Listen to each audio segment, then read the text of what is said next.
Could be a distant dragon. Right, let's bring you into the game. Game with camera. Let's hope the camera works. Yay, the camera works. It's in the wrong place, though. Let's move that around a bit. Oh, excuse me. There we go.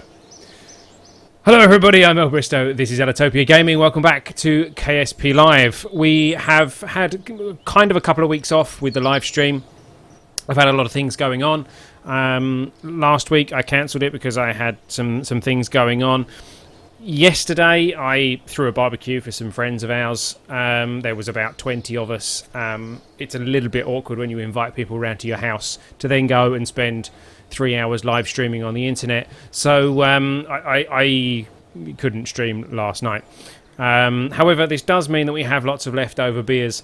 That's a plus side. So I thought I would live stream today. I'm interested actually to find out if you guys like the idea of me streaming on a Sunday instead of a Saturday, or indeed if you would like the idea of me streaming on a Friday instead of a Saturday. Please feel free to leave a comment as to which of those 3 days you feel is a better day for live streaming, Friday, Saturday or Sunday. However, for today, we are streaming on a Sunday, and we are hopefully going to... Hey there, William Allen. Welcome, welcome. We are hopefully going to... And welcome to the other people in the chat, by the way. Let's finish this sentence. We are hopefully going to finish our mission to Duna, which we have tried before and failed before. We got very close before, and then we lost communication because we didn't have the correct dish and things. I don't know why I clicked on that. I didn't mean to. We didn't have the correct dish and communications devices, so we lost contact with our ship while it was out at Duna. So, if we have a look at the tracking station, Saturday or Sunday works best, I think. Welcome Minecraft Man 9080. Welcome to you. You say Saturday. Saturday has worked so far, so I mean, it doesn't surprise me if you guys would prefer it on a Saturday. Let's see, where do we got? We kind of got, yeah, there's the craft that we sent last time. That is currently headed at Duna. It's still on a course that will lead it near Kerbin in the future, so I'm interested to find out if at any point the craft might come back, because I believe it still has fuel and everything. So if we regain communication, we could actually redo the rendezvous. Or, well, actually we couldn't, because it still doesn't have the right antenna, but we could potentially bring it back to Kerbin. But we're not going to do that tonight. Well, we might do that tonight, just see how things go, I suppose. But in the meantime, I didn't mean to come out of there. I actually want to be in the tracking station because I want to speed up time to put us in the right position. So we want to bring Kerbin round so that it's like here compared to Duna, like we did last time. So it's time to speed up time, and we can actually watch what happens with this craft in the process as well. This is maximum speed, which is a bit of a pain. But I say Saturday too. I mean, Friday's first day for weekend, and some people are too tired to show up. Then Sunday for some, next day is school or work. So yeah. I mean, that's kind of the reason why I do stream on Saturdays, because it seems to be the day when most people are actually available to watch the stream. And that's kind of the reason for the stream. And I use the other days for, recording other videos and going to work. I don't actually work in my normal job on a Monday or a Friday, so for me it makes absolutely no difference. But S06E11 batteries are almost empty. Fine, not really interested in that.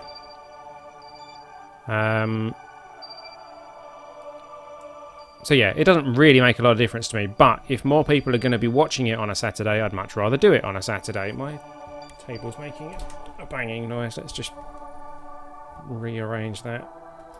There we go.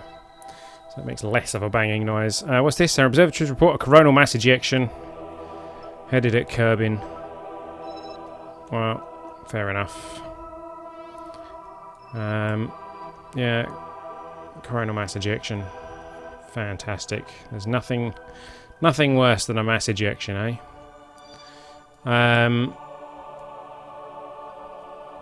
So what I'm doing now is I'm speeding us up so that we're in the right position to launch a mission and head back to Duna with our new craft, which we designed in our previous live stream, which was in episode 10, which had all the antenna and things that we need to hopefully maintain communication throughout the mission.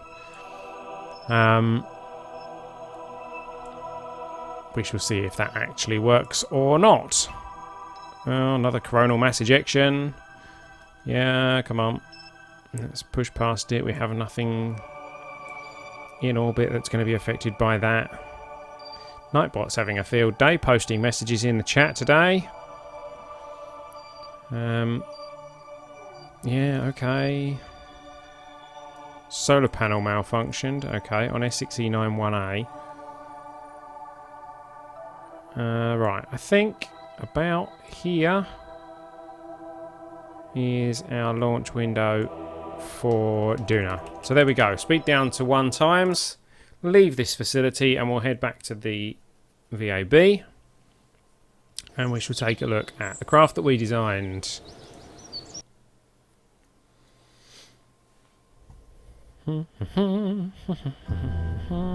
Okay, open. So we are looking at the S06E10, which will actually be up here. There we go. S06E10-1. Really? Did we save it over the top?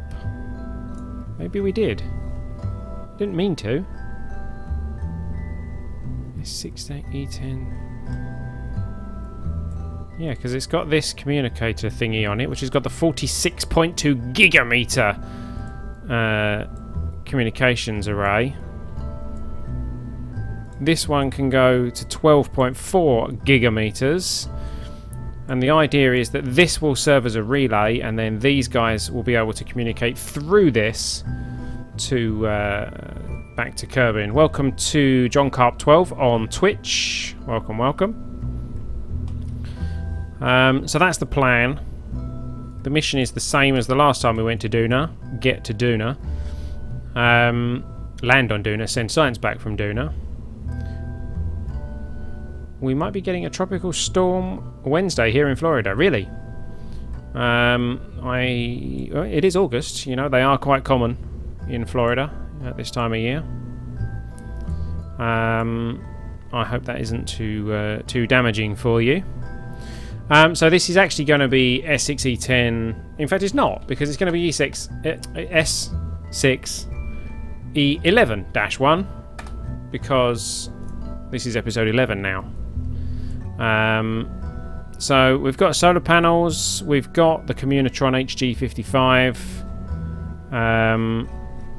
and we've got the antenna that we need for this thing to actually, you know, do its thing. We don't need that antenna anymore, or do we? Oh, I don't know actually. I'm going to put that back just in case. I don't know if this works kind of like Remote Tech used to, where you have to have some kind of antenna that doesn't have to unfold. Anything else going on that we need to be aware of? I don't think so. Everything kind of looks okay. Why do we have... Oh, was that for the solar panels?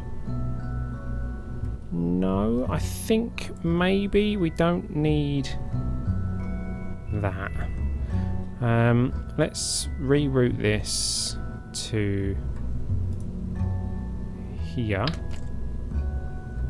Thank you.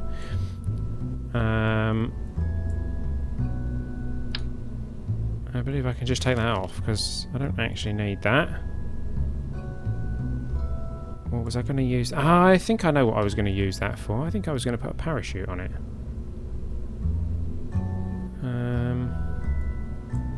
See, that's got a stack separator on it, and that's got a parachute, like a drogue chute. It's got 3 drogue chutes in there, which might be enough. This, however, does not have drogue chutes, so I think I was going to put a basic parachute on there. which is in this section, isn't it? Where's the parachute gone? There it is. We do that and then scale it down. It's a parachute. It's not the best parachute in the world, but it's something. So let's save this. We will take this out to... let's make sure, actually, where is that? That's gone right the way down there. That's not where I want it.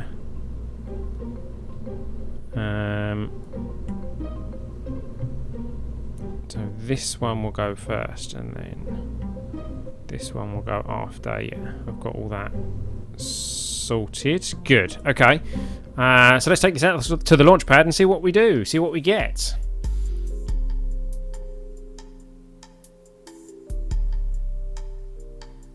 Jerry Dubose. This is Pleiades Co., formerly Apple Macintosh. I'm using a friend's phone. Well, welcome to the stream, Pleiades Co., Apple Macintosh, Jerry Dubose. Can I count that as 3 views? Okay, so typical, another night launch. It's always a night launch. Okay, well, there we go. I've got an itchy nose, hang on. There we go. So, SAS is going on. Throttle is going to 100%. Oh, I don't actually know what this means down here. I was just having a look at this 10 down here, and I can't, for the life of me, remember what it actually does. I know what all that does. I can't remember what that 10's all about. Oh well. I'm sure it's not important, otherwise I would know what it meant. So, SAS is on, throttle's at 100%, we are heading to Duna in the S06E11-1, and we are ready to launch in 3, 2, 1, go. We are away. We are going up. We hopefully don't have too much wobble. It's okay for the moment. There is probably going to be some wobble in there, because there always is. Oh, it's the current stage, the stage that we're currently on, I see. Right, yes, that actually makes a lot of sense. Thank you for that, Mr. Neo Wizard, and welcome to the stream. Welcome, welcome. Okay, so we're get a bit of a turn on.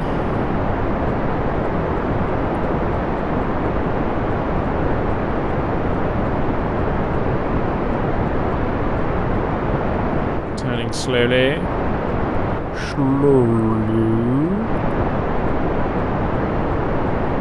Probably a bit too slowly, but about to lose the first stage of tanks.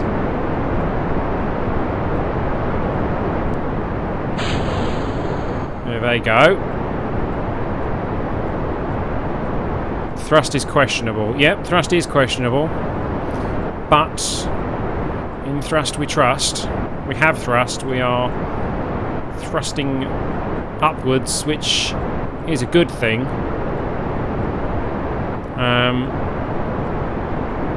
We know that this ship design can get us to Duna.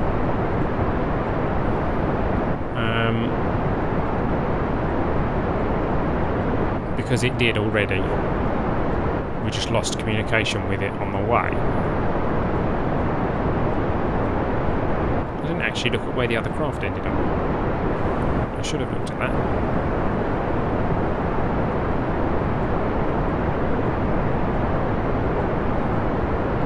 Coming up on 7,000 metres, there it is. We are at 280 metres per second.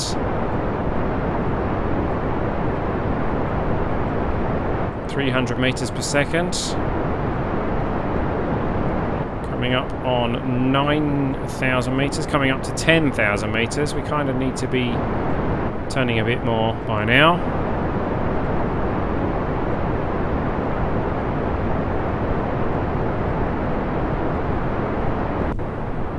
Oh, there they go. Off you go, engines. Engine number 9 stage.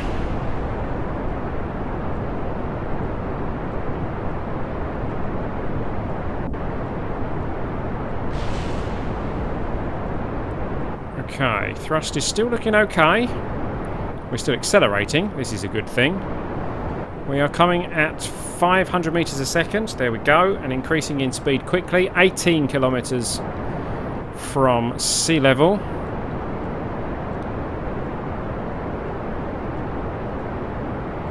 Coming up. We're now down at the 45 degrees where we probably should have been a little while ago. We've probably taken this a little bit steeper than was necessary. I think you should try to play Emergency 4 with mods. Okay. I don't know what Emergency 4 is. Is that one of these like police and fire simulator game type things? I don't know. Right, I'm just bringing our thrust down a little bit now because we are starting to get out of the soup. On Steam it's called 911 First Responders. Yeah, I know. I kind of know what that means. The thrusting upwards part. Oh, I see. Yes. Sorry. Yes, I'm following your comments now. Thank you for that insight, ladies. Our APO is at 71, 73, 75, so we can bring the thrust right down at this point.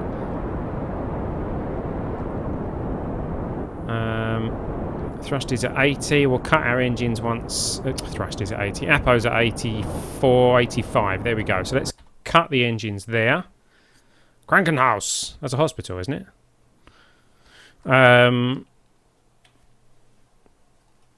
Why would you suddenly say hospital in German in the chat? I'm not really too sure. 86 kilometers APO. Let's have a look. There it is.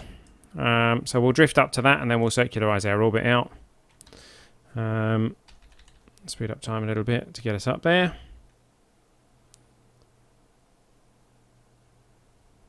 Any music?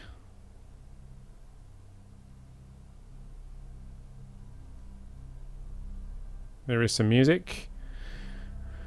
Anoniem, you are new. Welcome, welcome. Thank you for dropping in.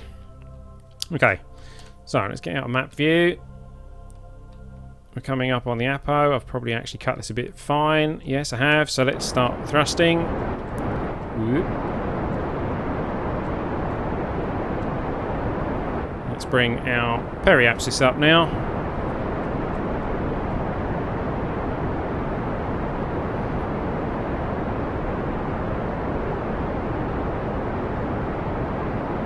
Why not say hospital in German? The amount of Kerbals which have died, you would need one. Indeed. Did I miss something? I'm from Holland. You haven't missed a lot. We've just launched. That's about it, really. There's the weird camera thingy, which means we're actually in orbit. We are, yes. Our APO has actually gone way higher than I had planned. Whoops. Let's find out where we are from a burning perspective. Okay, so we're gonna... Let's... yeah, we're gonna have to spin round before we burn, so we will do that. Let's go round nearer to our APO, and as we're coming in, we'll burn that way, yeah. So,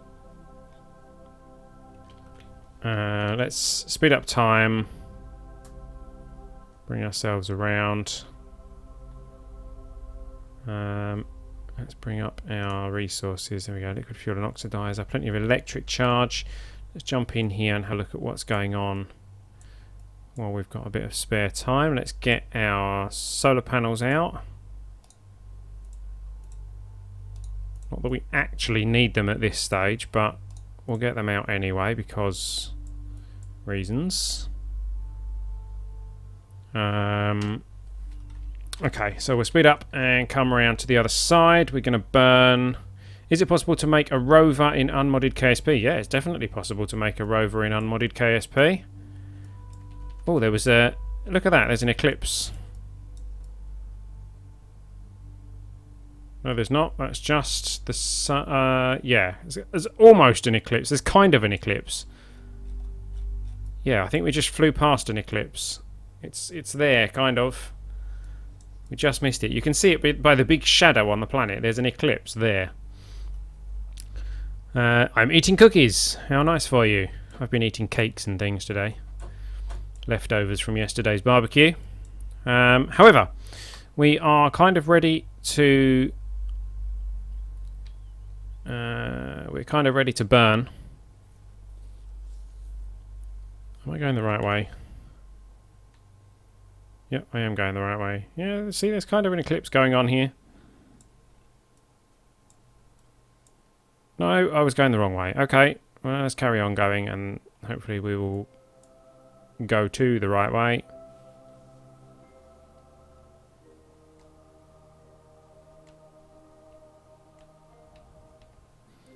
I've gone too far. Much too far. Come on, come back. Where are you going?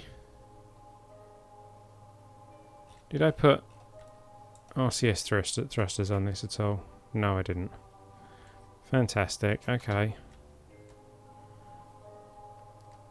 Well.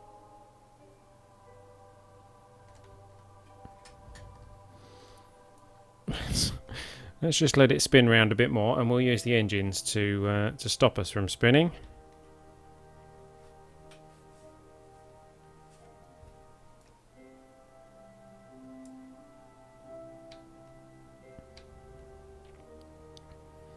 We just ate lunch, it's 2:18. How long is the stream? We usually stream for about 3 hours. And so far we've been going for about, well, 10 minutes.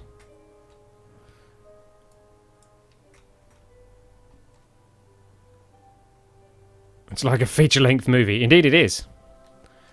It's more than a feature-length movie. It's like 2 feature-length movies. Right, let's burn. Here we go. And we need to get out of the influence of Kerbin, preferably on this stage.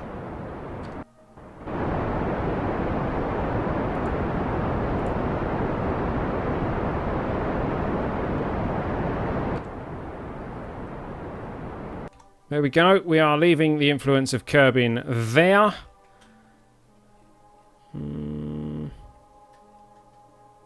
Yeah, not bad. Not bad. About an hour left. No, there's probably far more than an hour left. There's the eclipse coming to catch us. We're a bit far north of it, though. So, let's speed up. Let's head away from Kerbin.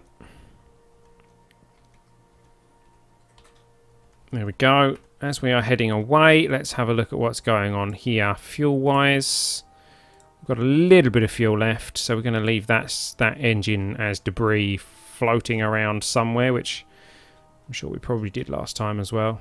Yeah, look, there's some debris. Okay, so we actually want them in the map view. Let's speed up time. Let's get us out of the influence of Kerbin. And then we will start our calculations for burning towards Duna. Oh. The Sapphire Minecraft Sterling TSM. You thought that this was Minecraft. No. Sorry. I have a new subscriber. Thank you very much, Anon EM. No, I haven't live streamed. In fact, I don't think I've ever live streamed Minecraft. No, that's not strictly true. I have live streamed Minecraft quite some time ago. Okay, so Duna, set as target. Unless this is Minecraft. Maybe it's all a ruse and I'm actually still playing Minecraft.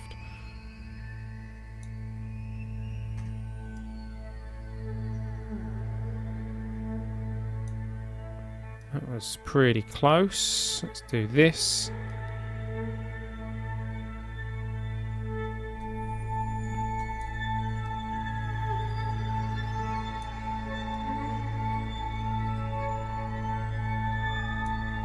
Ta-da! There is an intercept with Duna.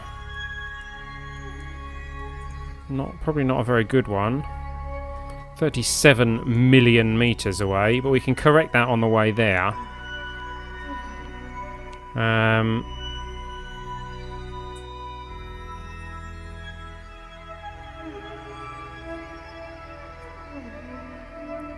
It's all meta now, playing KSP inside Minecraft, indeed.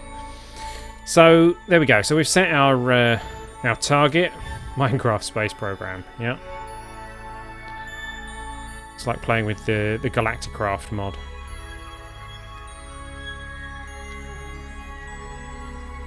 Now, the target that we've set is more kind of just to give us an idea of which direction we're supposed to be burning when we get to our maneuver node. The timing is going to be completely off, but the timing doesn't have to be all that accurate in this case. FIFA can be a weird game sometimes. Only in FIFA can you put Chelsea against a team like Orlando Pirates. Yeah, I'll give you that.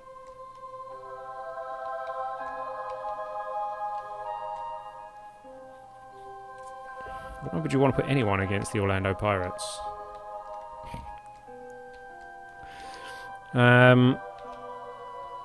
Okay. Just joined. What's the payload? We have 2 probes in the payload. Welcome, Jabbernutt. We have two probes, which are hopefully going to be landing on Duna. That is our payload. We have our maneuver planned. We just need to kind of get there. So let's speed up time. It's a number of days away. Oops, have we... What's happened? Something happened.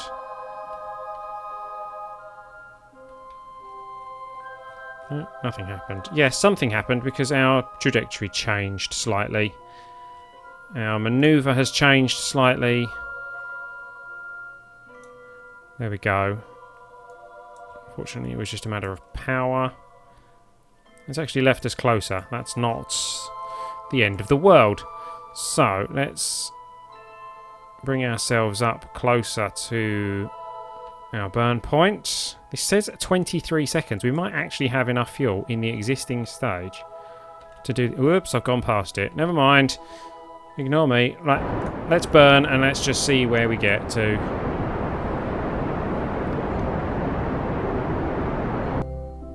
Yeah, that's the end of that tank. So, ditched that.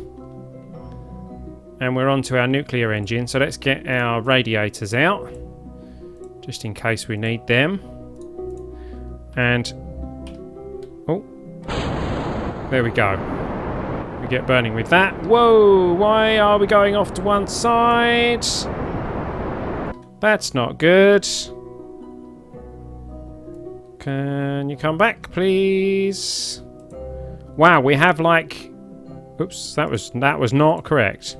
Let's pop that. There we go.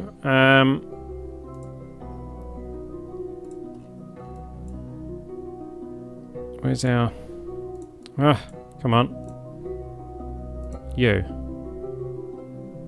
Reaction wheels are normal. Reaction wheels are running. Oof, we should have brought more reaction wheels. Okay. So we have a problem. We've kind of lost where we were. So we do need to add another maneuver. We need to carry on burning.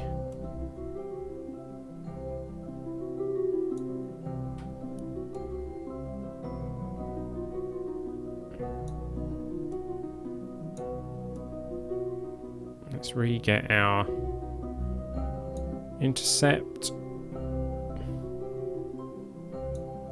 There we go. Even closer.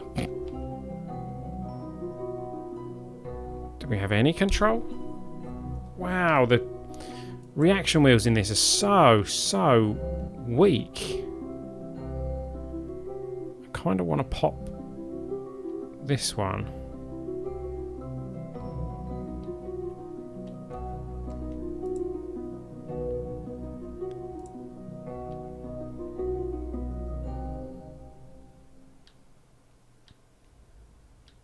It's because of this pulling our weight distribution off.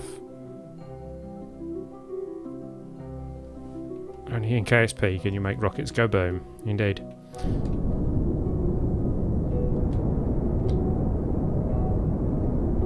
This is going to be really tricky if I have to hold my finger on... I'm having to hold my finger, you can see from the pitch down here, holding my finger on the thing that pushes our nose down.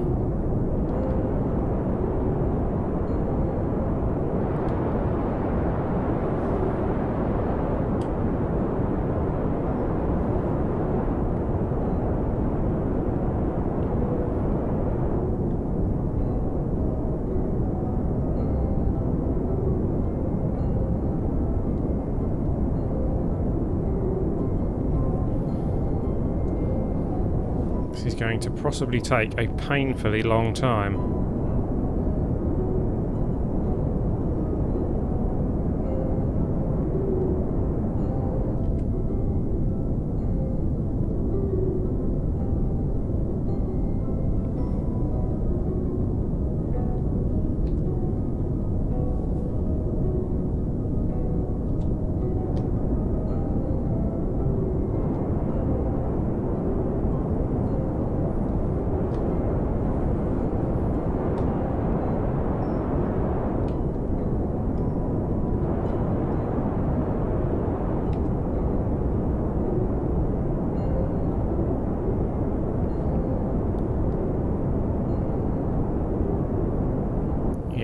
This is going to take quite a while, I'm afraid,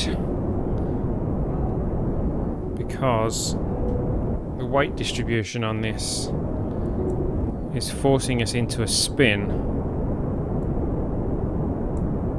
because of this guy, I believe.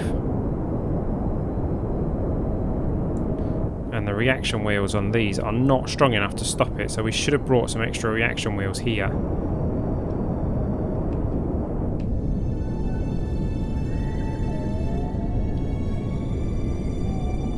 Mistakes were made, lessons were learned, eh?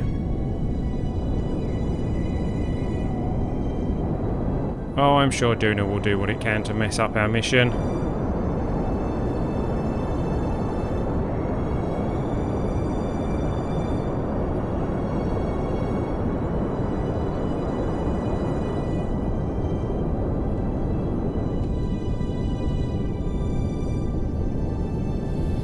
At the moment, I'm kind of just burning roughly in the right direction.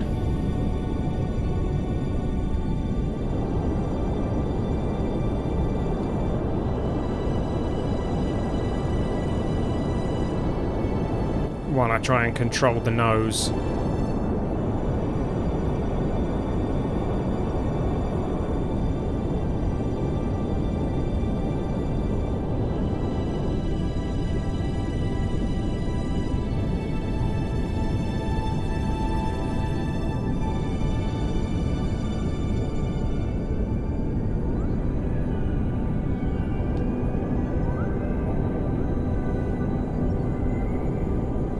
Come on. The Apo is at 22. We need it.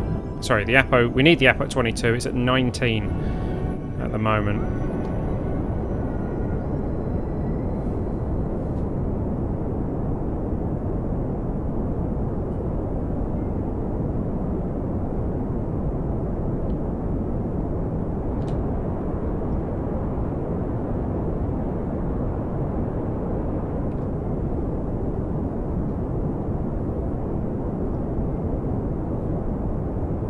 Come on. 20 and a half. What's that? Gigameters. Megameters. That's megameters, isn't it? 20 and a half megameters. Ooh. Bring the thrust down. Come on, to bring the nose down. Really not how I saw this mission going.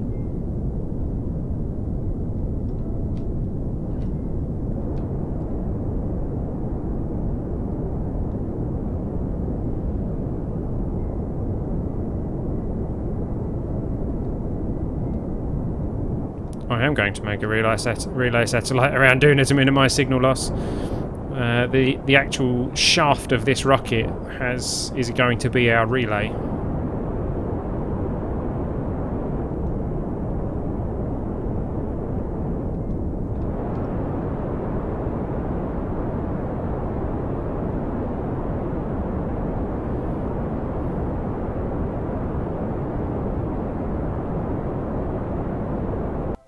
Oh, Duna periapsis. We have a Duna periapsis. Let's cut that. We have a Duna periapsis. So, if I burn here... Whoop. Ah, that was a stupid mistake, wasn't it? Let's come down here, see if I can fix that.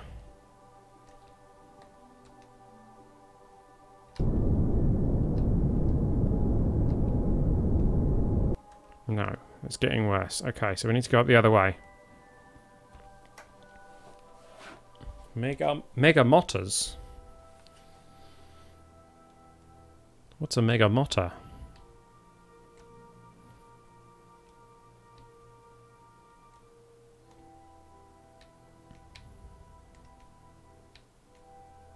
Sorry, I haven't seen KSP live in a while. You are quite excused.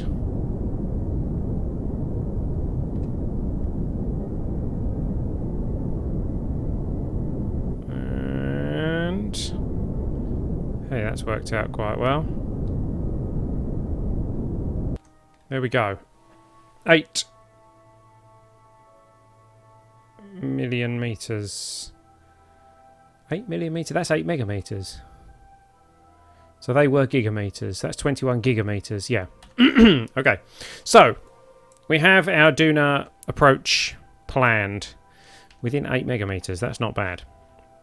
From here, we extend the communitron. No, we don't. We retract the communitron. Because we need to pop that first. There we go. Then we extend the communitron. There we go. And we are off to a good start.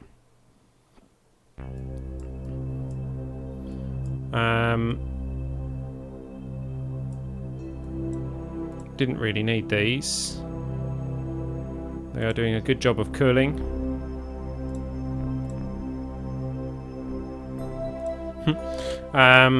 So, let's speed up time. And let's head to Duna. Now, our mission, I believe, we have a 2-part mission, don't we? Oh, there's some lost stages. Let's get rid of those. Oops. Our mission was...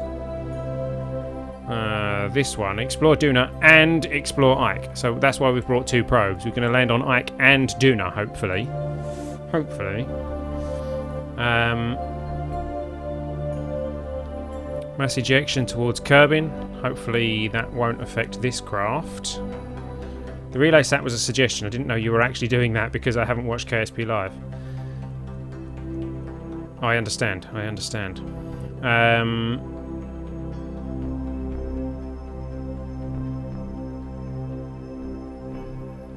It's kind of a 3-part mission because this is going to be a relay satellite and these 2 are going to actually land on the celestial bodies. So, how much fuel have we got? Ooh, loads! Loads and loads. Okay. S06E9. Yeah, not too worried about S06E9. Thank you very much. There is S06E9. Heading back towards Kerbin. Solar panel malfunctioned. Okay, so it's in kind of a bad way really, but there we go. So we're actually coming up in front of Duna, which means it's going to slow us down, which is actually kind of ideal. It's possibly why it was so easy to get the rendezvous.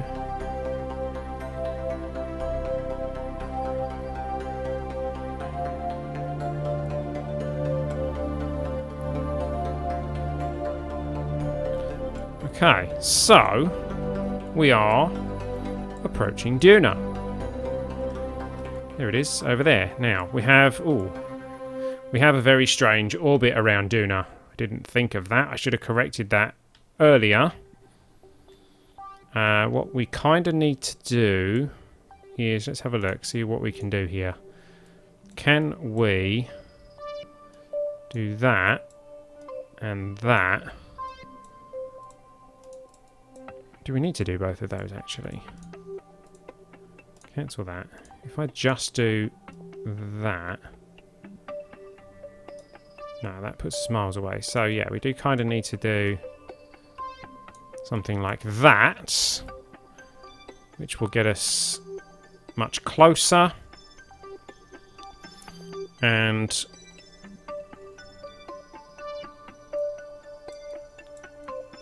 will give us a better angle. So that'll be over here somewhere. So Duna, indeed.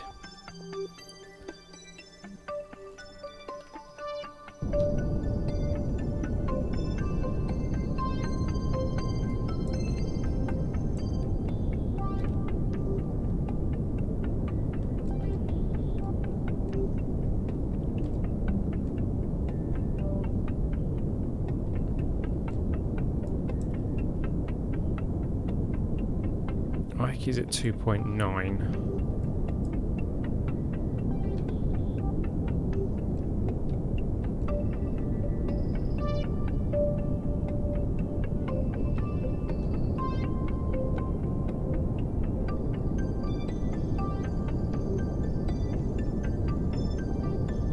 going to take this burn really slowly because I'm having trouble controlling the craft.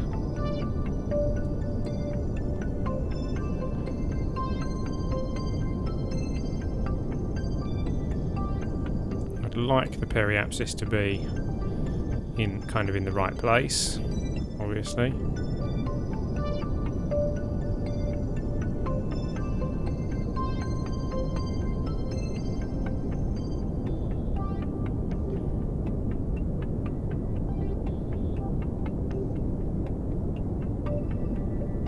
So if I can get the periapsis level with the orbit of Ike, and at around 2.9, we might actually accidentally get an Ike encounter.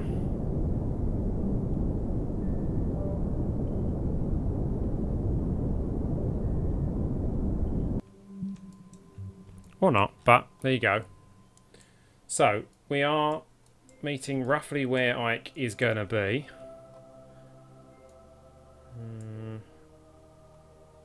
So if we go about here and add a maneuver to bring us down and bring us into orbit. Ooh. Hey, start to get some squiggly wiggly orbit indicators. That tells me that Ike is playing ball.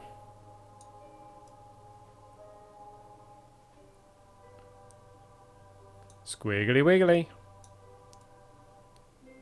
And it will actually launch us on a trajectory back towards Duna as well. Ike escape, yep.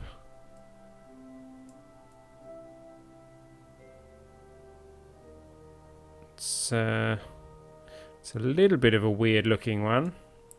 So we have an Ike encounter, and we're kind of pulled around a bit by Ike. We have a periapsis of 450 meters, 450 kilometers over Ike.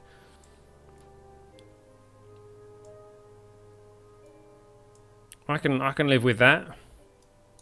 Can we get it any closer than 450?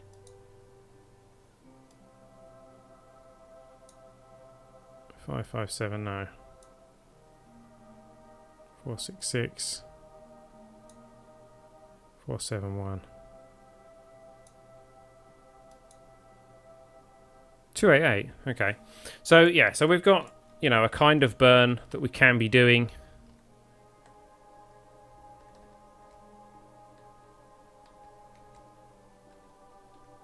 How much fuel we got in here? Still got loads of fuel, which is good for what we've got planned. Where's Duna gone? Hello, Duna. Here, Duna. Alright, hold on. Where's the sun? Sun's over there. So Duna is this way. There it is. There's Duna in the distance with a little Ike. Okay, so we still have communication. This is a good thing. Let's get nearer.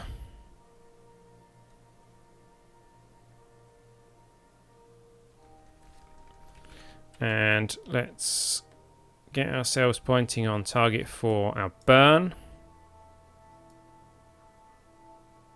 That's quite an orbit we've got going on there around Ike.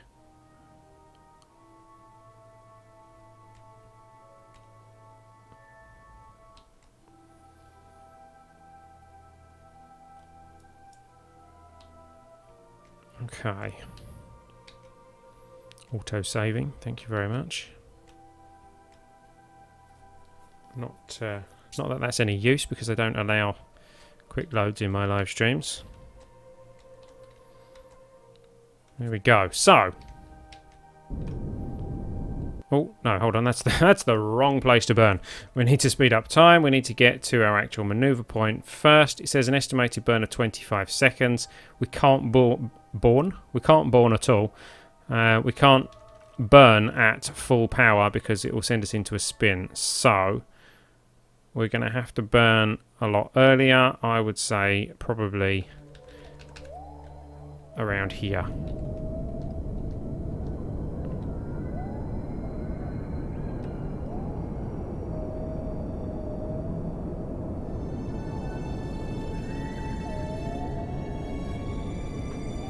Let's see. Let's see if that works.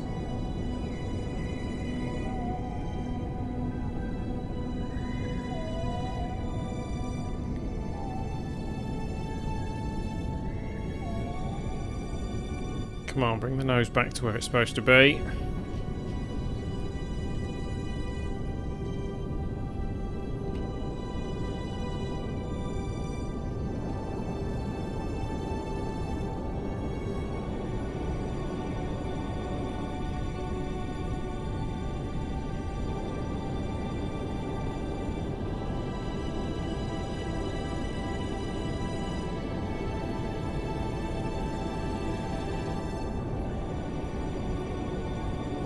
Come on. Come on.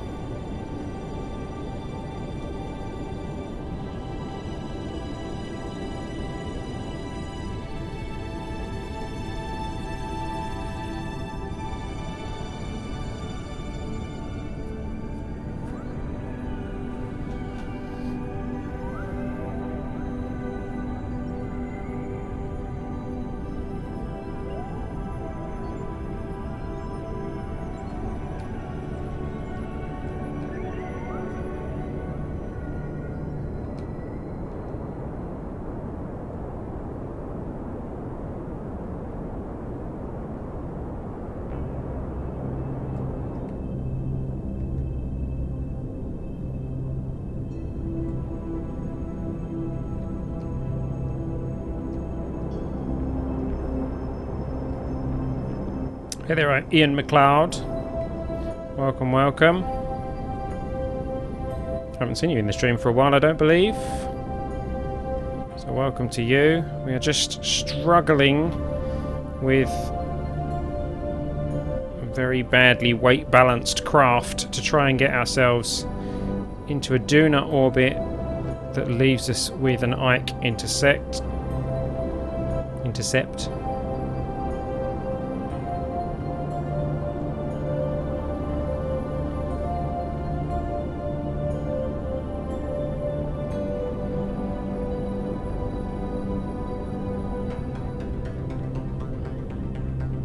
We have very little control over this craft. Had to take a call. What did I miss? Well, we're at Duna. We are currently burning to put ourselves into orbit. Struggling with this craft that seems to want to go into a spin under throttle because I've put the relay dish on one side and it doesn't like it. I should have balanced the weight out the other side. It's been a while, it's been a while. It has indeed been a while. It's been a whale.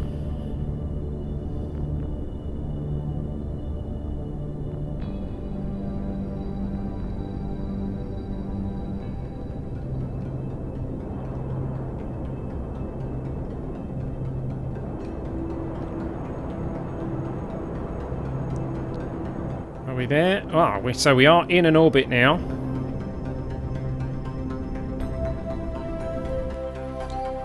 Oh, that's how you cut the engines.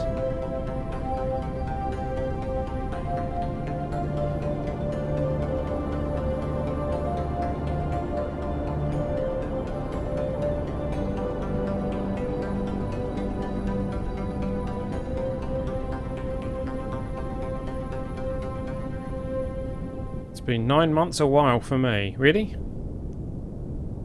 What, that's how long it's been since you came to the live stream? Well, that's how long you were on a call. It was a bit of a long call.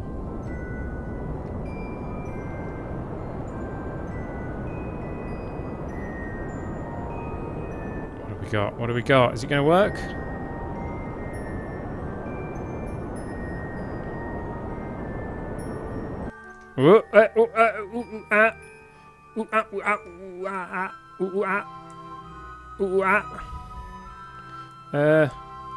Yeah.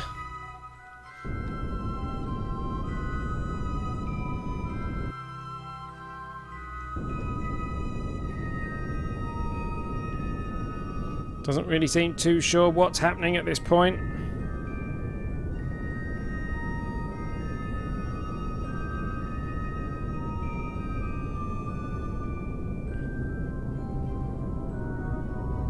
Something's happening. Something is definitely happening. There is a thing, and it is happening. Yeah. There you go. Epileptics, look away now. When are you going to do a father-son stream? Now that's very interesting, because I've been discussing that with my wife and my son this week. And that was going to be tonight. But my live streams tend to be quite late. And my son tends to have to, you know, do what all young kids do, which is go to bed. Yeah, that's what I want to do. I want to spin us around, fix our inclination, and that will give us the actual, there you go, the actual periapsis that we want. So yes, very, very soon you shall see a father and son stream. Not quite sure what we're going to do yet, whether it will be Kerbal Space Program or something completely different. He's quite into City Skylines, so it might be something from City Skylines. It will probably be in the format of me playing and him watching, being that he's 8 and doesn't particularly make for much of an interesting live stream. But yes, you guys definitely have expressed an interest in seeing my young compadre on the stream, so it is something that the plan is in the works.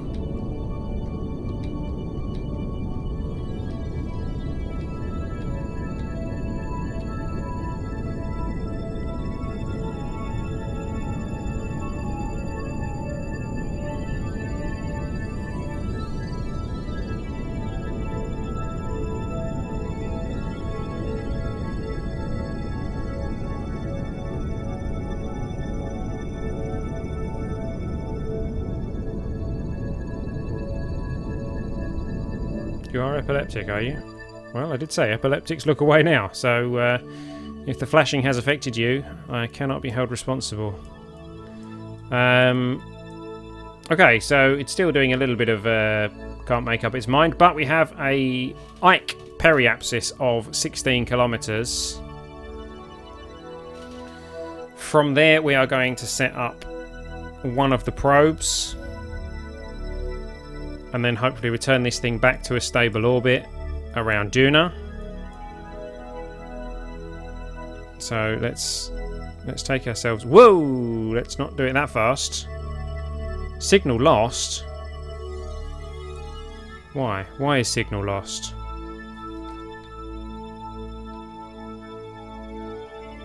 Why is signal lost? Where's Kerbin? Kerbin. It's over there. How typical is that? Okay, so hopefully we will regain signal when we come out the other side of Duna. There we go. Signal's back. Phew. Best orbit ever. Indeed. It's... I'm not sure if you really call that an orbit. It's more of a Wrigley's. Future warning, seizure warning, indeed. It is indeed Duna's fault if I have an epileptic episode. I might actually have to put some kind of warning in the description on YouTube. Now that's not the way I kind of thought that we were going to be going around Ike, so I may just correct that quickly. If I do that and that.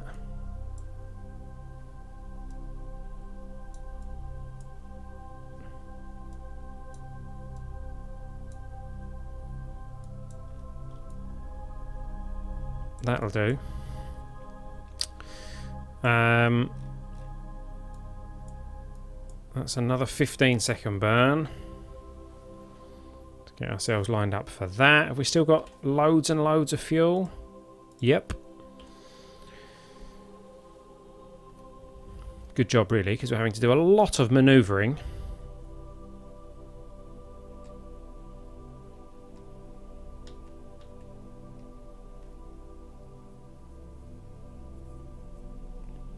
Do I like black holes? I like them from a distance. Wouldn't want one in my living room. Kind of like spiders, really. They're alright, as long as they're not too close.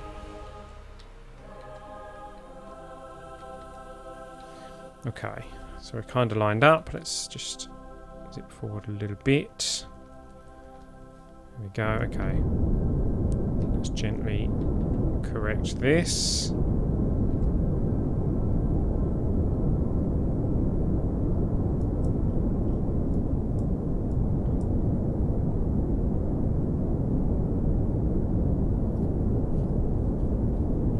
Bit of a dangerous burn, this one, because if we were to experience some fault or something, we are currently going straight through Ike with our trajectory, and we will be doing that until towards the end of the burn.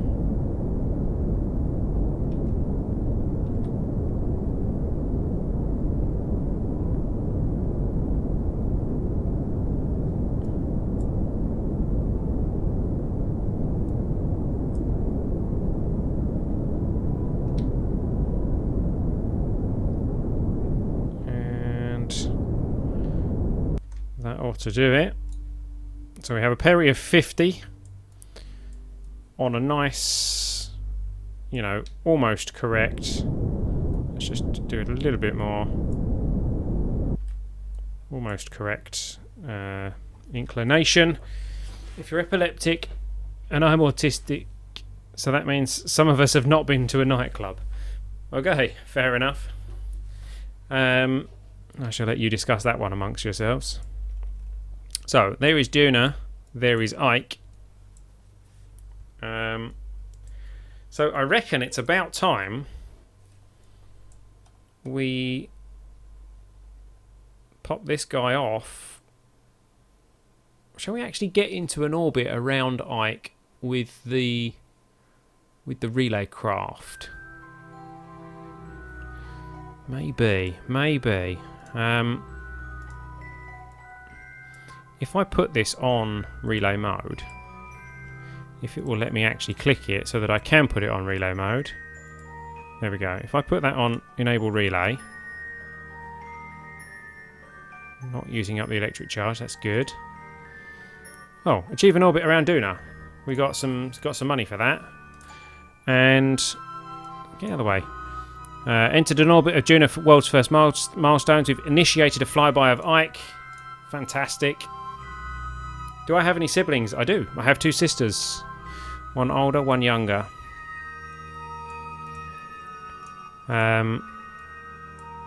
So, that's in relay mode, but I can still control this, can I? control being, you know, a subjective term. So, in theory, I could put the whole thing in orbit around Ike, saving the fuel that we need on the lander.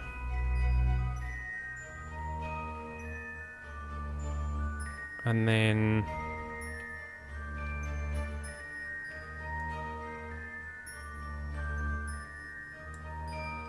we can plop the lander. Yeah, I think we'll try that. So let's bring the whole craft towards the periapsis, where, yeah, we're going to lose signal there, but hopefully by the periapsis we'll regain it, because Kerbin should be kind of over there somewhere. There we go. Look at that, almost at the periapsis, which means that we aren't going to have any signal blocks while we do this manoeuvre, which is good.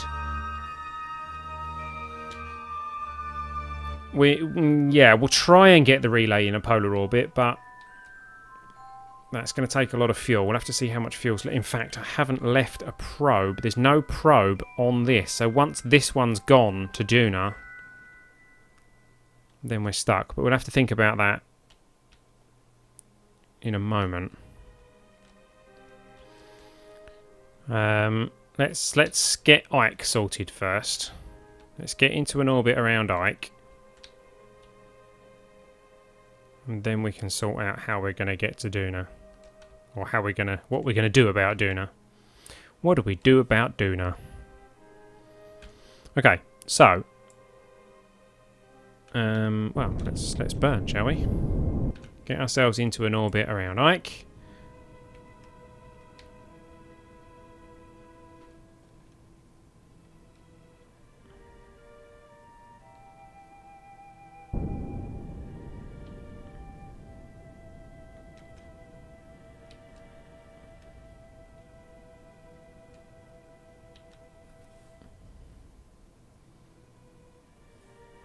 You've had Caesar since you were a baby.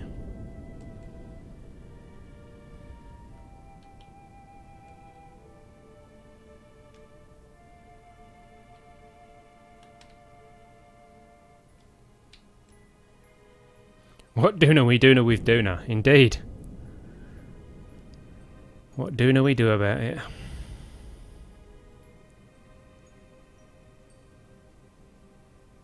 Okay, I think that'll kind of do.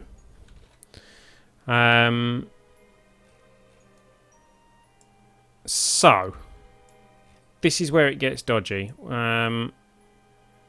We need to extend that. We need to detach this.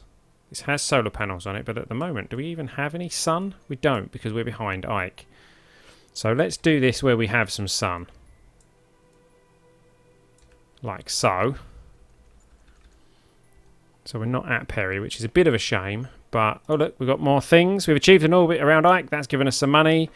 Lots of money and some more science and things. So, let's dump probe number 1, which I think is the next stage, is it not? Yeah. And let's switch to it. And we are going to have control, which is good.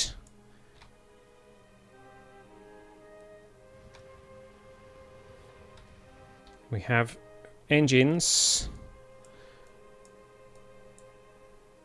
Wow, okay, we really don't need much fuel on this craft. Where should we have our landing spot? Let's have our landing spot, I don't know, about there. Let's make it nice and smooth, hopefully, something like that. That'll do us. Right. This little guy is going to Duna. We've entered suborbital spaceflight above Ike. Suborbital it is. Where's the... Right, so there goes our relay. That's going to be our communications relay back to Kerbin, hopefully. So let's speed up time. Let's hope that we actually do remain in communication. We should do, because this is going to be always within our view while we're doing this manoeuvre. Lovely view of Duna as we come round there. So, where are we here? Let's get ourselves pointing retrograde. There we go. Lots more control over this craft. Let's get our feet out. There we go. And we can kind of start burning wherever we like. Is it 9 there? It is 10 here. Because I'm in Spain. I'm not in the UK. It is 9 in the UK, if that's where you thought I was. Oh, we need a from space science thing. Hang on. Telemetry. While in space near Ike. Good. 42 science. Flipping heck. Let's transmit that. Fantastic. Let's get some of these as well, actually. Log the seismic data. Radiation data. In space near Ike. Keep that. Lots of science there. Barometer. Log the pressure data. Keep that. Temperature. Log temperature. Keep that. Anything else we brought? I don't think we brought anything else. Can't do seismic data while we're actually not landed. Looking good. That's why I didn't put a parachute on that. I'm on the Costa Blanca, indeed. Can we donate this stream? Can we donate to this stream? You can donate to this stream, indeed. Head over to ellitopia.com/support and you can donate, and you can get yourself an Ellitopian badge. You can name one of our Kerbals. Depends, how much you want to contribute. If you want to give me, a few thousand euros, I'll put your name in the channel somewhere, Okay. I think we need to really start slowing down. Not that slowing down is going to be an issue here on Ike. We do have a little bit of control issue whilst thrusting because of this. What time zone? Yeah, we're the Madrid time zone, which is GMT +2 or UK Greenwich +1, but Greenwich is on +1 at the moment, so we're on +2. UDT +2, technically.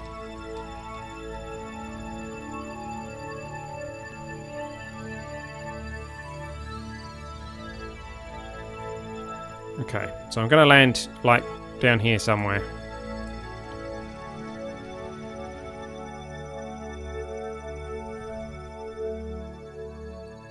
Plenty of fuel. Let's check these out. World's first milestones. More money, more science. For transmitting. Contract parameter complete. 75,000. 12 science and 3 reputation. Moho is the hardest planet to get to. I would have to agree with that.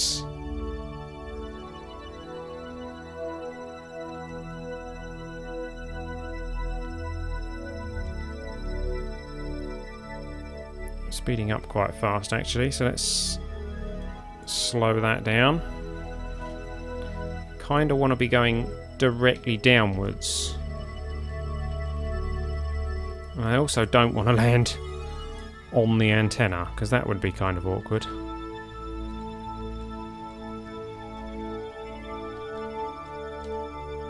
Right, we are now dropping directly downwards, which I know is not the ideal descent path, but is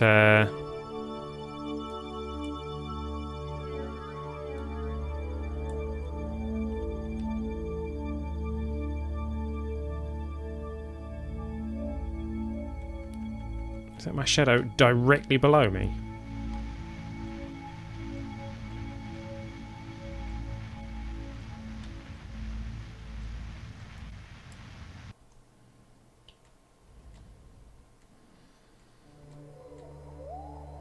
There's daylight saving in Spain. Yes, there is daylight saving in Spain.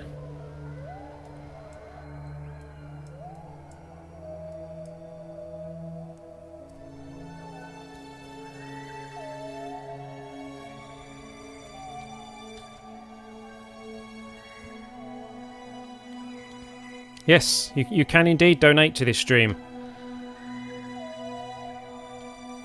Head over to ellitopia.com/support and that will show you your options for donating. You can donate monthly via Patreon. The link is over there. Or you can donate directly on the website if you want to just do a one-off donation. How far from the surface am I? It's not... No, we're not at 5,000 metres, not by a long shot. Look at that, we've got a nice Duna rise on the horizon. We are very close to the surface by now. That's why I'm taking this very gently. Thankfully, there's not a huge amount of gravity on Ike. So we can afford to be... Oh. Whoa! Did that wrong. Where's my shadow? Oh, there's the shadow. That makes things a bit easier, doesn't it?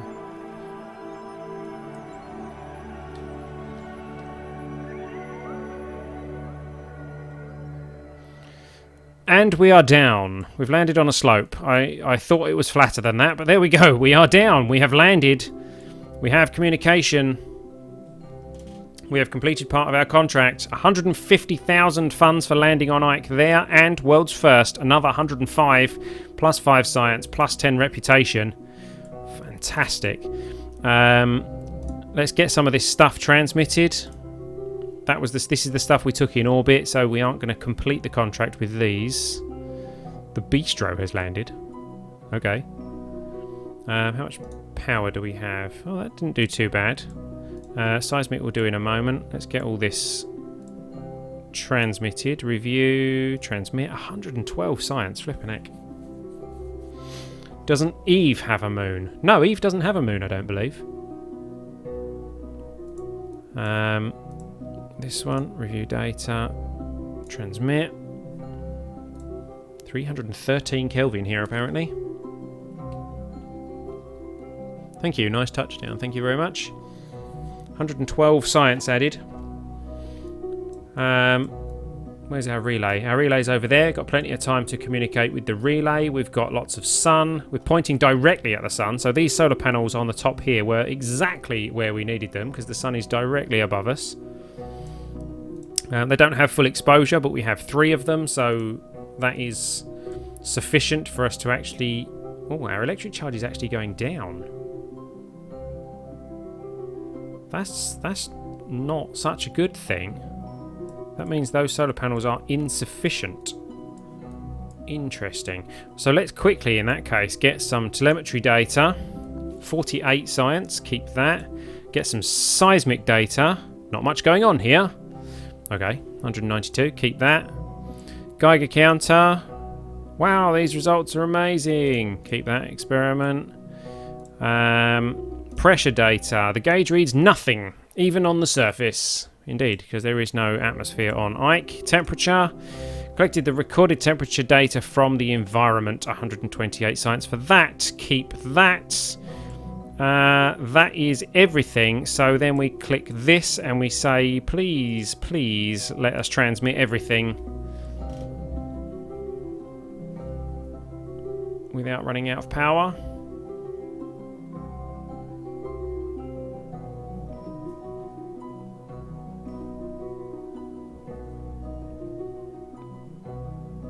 Come on, come on. Please don't run out of power.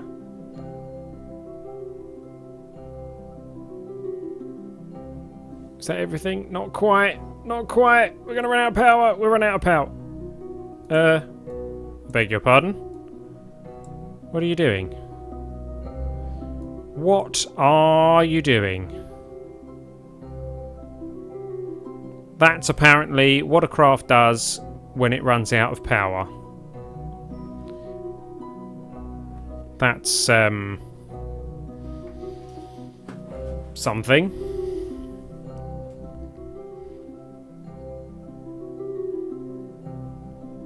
Not really sure what's going on there. It appears to be slowly walking down the hill.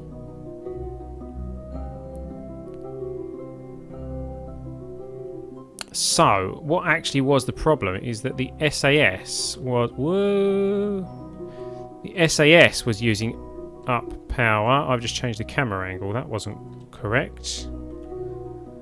Chase, locked, auto. There we go. You're supposed to be upright like this. The SAS was obviously using some of our power.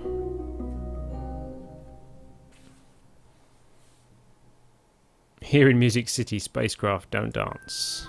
Indeed. Yeah, the SAS was keeping us upright. But if we turn it off, we're not actually falling over. We haven't got the SAS on now. But that's what was using all our power. Excuse me.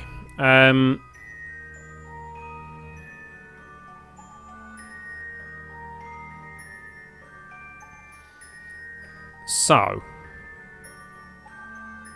is it... Has it transmitted everything that we... No. See, that's not transmitted. So we need to allow it some time to build up the power so that we can transmit that.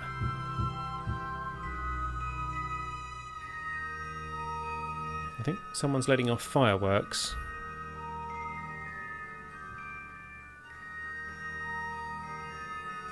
Someone somewhere is letting off some kind of fireworks, I think. Probably have enough fuel to get into orbit if you can get the engines engaged. We probably do have enough fuel to get us into orbit, actually, but I don't know whether we want to do that. Ooh, 940,000 funds for completing the exploration of Ike and 27 reputation. And that was the last contract parameter, 75,012 science. This has been a very good mission for us. This has definitely saved Season 6, which was our concern last week. Why is it so, you know, unstable? Why is it not just sitting still? There we go, that's better. It's sitting still now.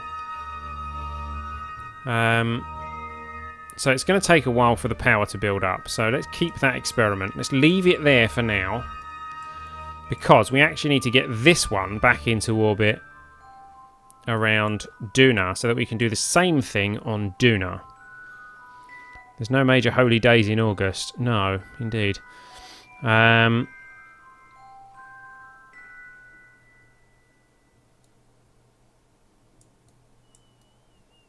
So, I mean, we're aligned with the sun because the sun's right above us. So power-wise, we aren't going to get much better than this because these aren't getting full exposure. 0.67, 0.21, 0.4. So we might be able to improve that if I spin us around a little bit. 0.55, 0.56, 0.16. It's about the same really, isn't it? Sun's over there, so yeah, having two that side is probably going to help a little bit, but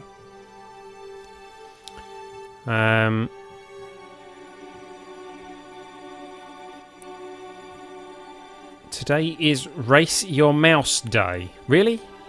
Where is it Race Your Mouse Day?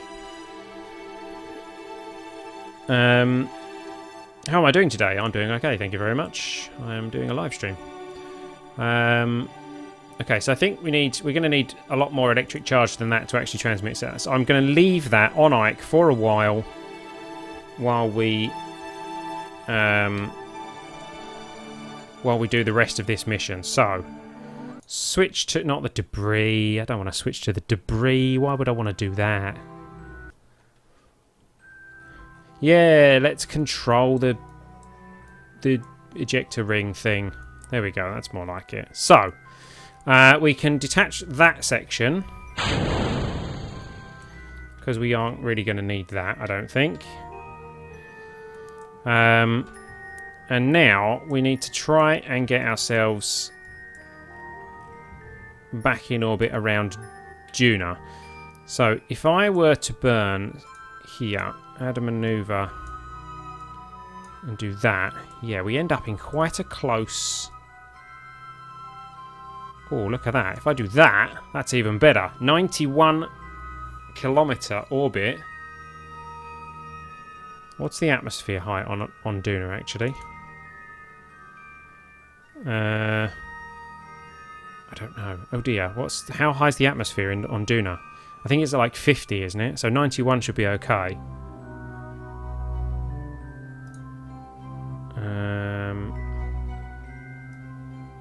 No, let's play safe. Let's go higher than that. 159. It's definitely not 159. So let's get ourselves pointing at that target. It's basically just burning prograde, isn't it? So we don't need to worry about the actual maneuver node. We just need to burn prograde. And kind of any time is acceptable. We've got loads of fuel.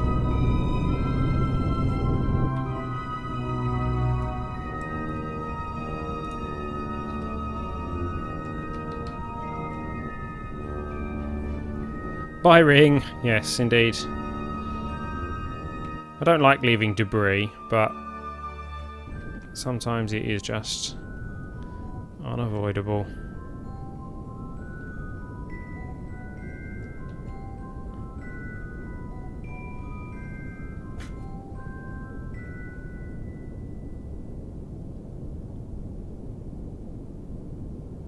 So, leaving Duna, leaving Ike to head back towards Duna. Possibly get another world's first milestone as we leave Ike. Not sure. What is it with these fireworks? Why is someone letting off fireworks? It's because they know I'm live streaming, isn't it? That is what it is. It's National Let Off Fireworks While Elliot's Live Streaming Day.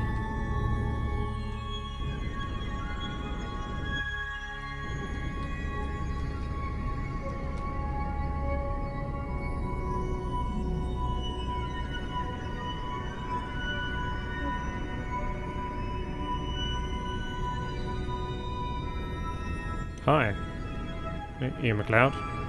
Pretty sure you already said hi.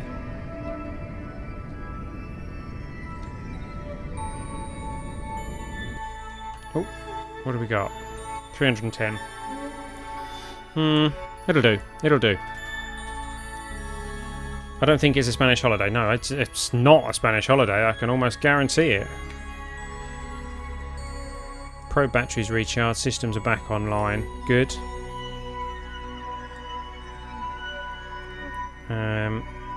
In fact, that actually means we can just go back to the probe. While that's doing that, transmit that data.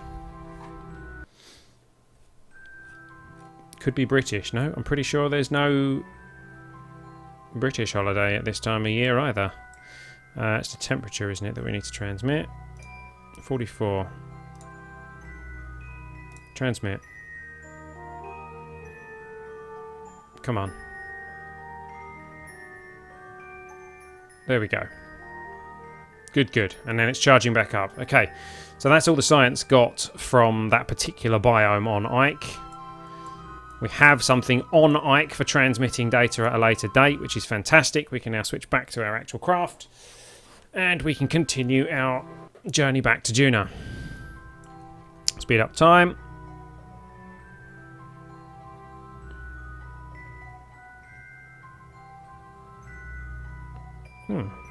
Almost directly at the apoapsis.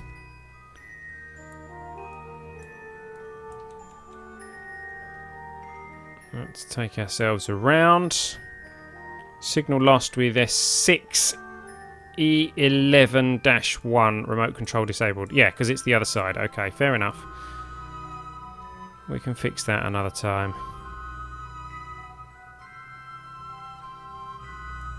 Is Ike tidally locked with Duna? Where actually is our probe?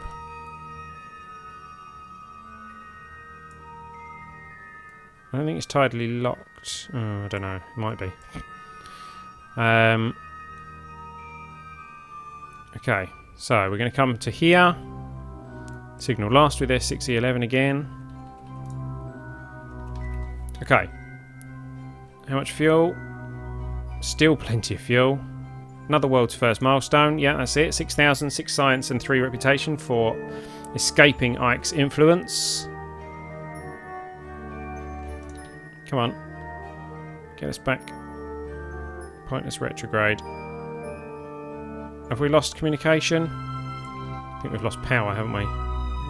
No, we haven't lost power. We probably have lost communication, though.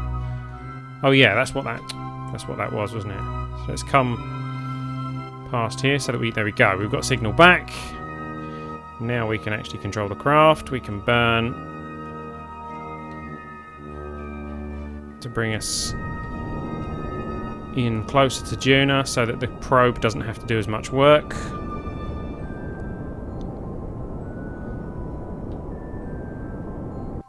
Oops, forgot about that. So now we're in a spin. Let's just spin right round. Let's turn the SAS off and go all the way around.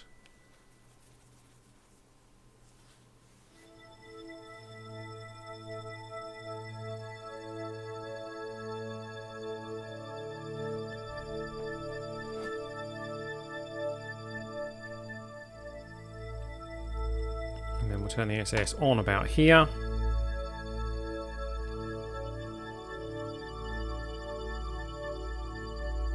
Dear.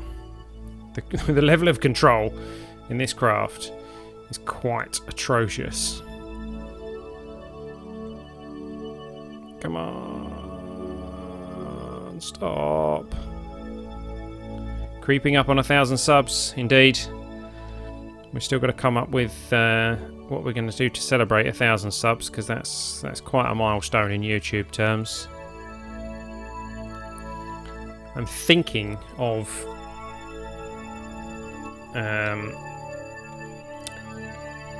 3 days, 3 live streams, and 3 giveaways. I'll do a Friday, Saturday, and Sunday live stream with different games, not just KSP. We'll do some Track Day Manager, we'll do some RimWorld, City Skylines, Stellaris, and anything along those lines. Maybe some No Man's Sky, whatever people want to see. Over 3 days.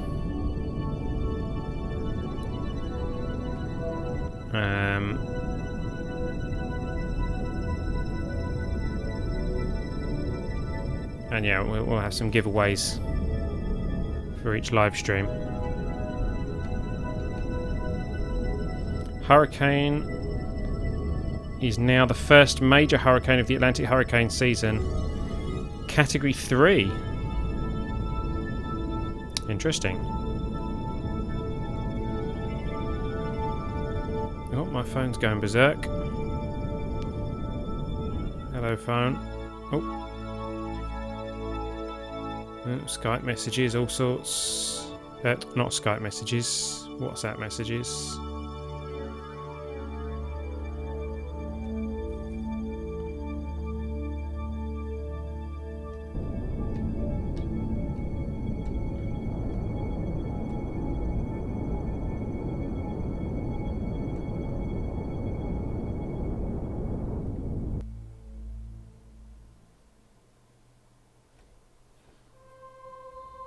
Come on.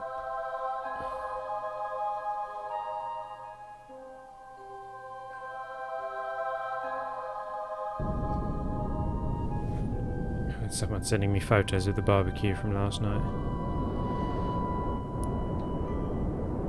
Come on, let's get this Apo in.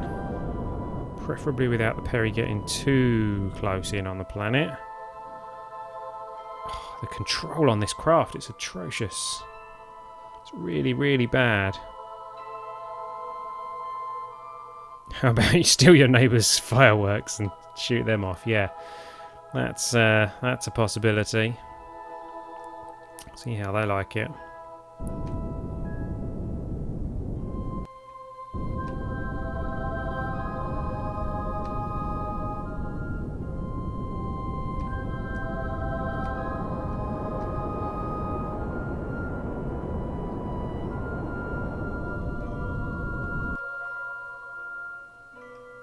hoping the probe actually has enough fuel to do this manoeuvre that I've got planned.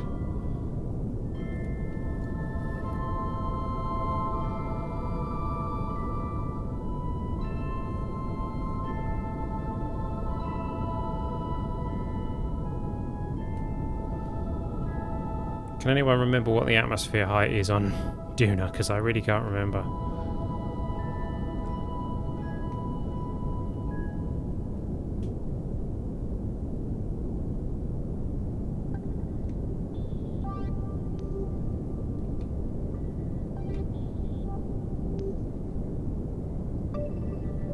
I'm hoping it's less than 100. Because I'm going to take this down to about 100. There. Vessel classification. Right, can I do, if I do that, can I get, where is it? Yeah, I can, okay. Atmosphere height 50. Yeah, okay. So we're good. We're fine. So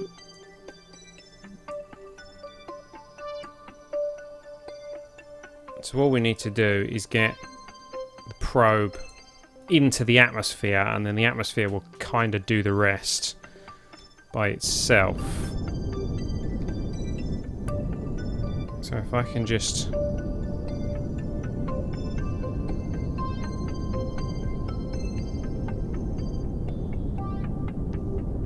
take it to, say, 70 there, and then we'll ditch the probe here at the Apo, use the engines to burn the Peri into the atmosphere, and then the atmosphere will hopefully do the rest.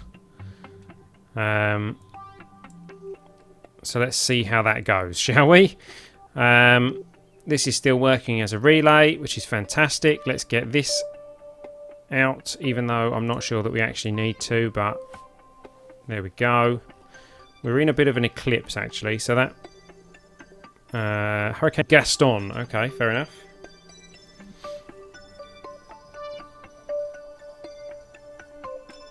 England have just announced their squad. Oh, really? So, let's take us up to the Apo before we actually fire it. That way we know we've got some sunlight up there. There we go. Awesome, we're facing the right direction as well. So, here we go. Let's launch the Duna lander. There it goes. Switch to it. Get ourselves pointing retrograde. Check out where we're going here, and then get us a bit of a burn into the atmosphere. Got to take it quite deep if I remember rightly. Go to about 33. Maybe even lower than that, 30. I don't remember. But that will take us into the atmosphere, which will hopefully slow us down, bring the Apo in. And, well, we'll see what happens. We have entered suborbital spaceflight above Duna. 88,000 funds, 4 science and 8 reputation. Let's see what happens, shall we? There goes the relay again. Bye-bye, relay.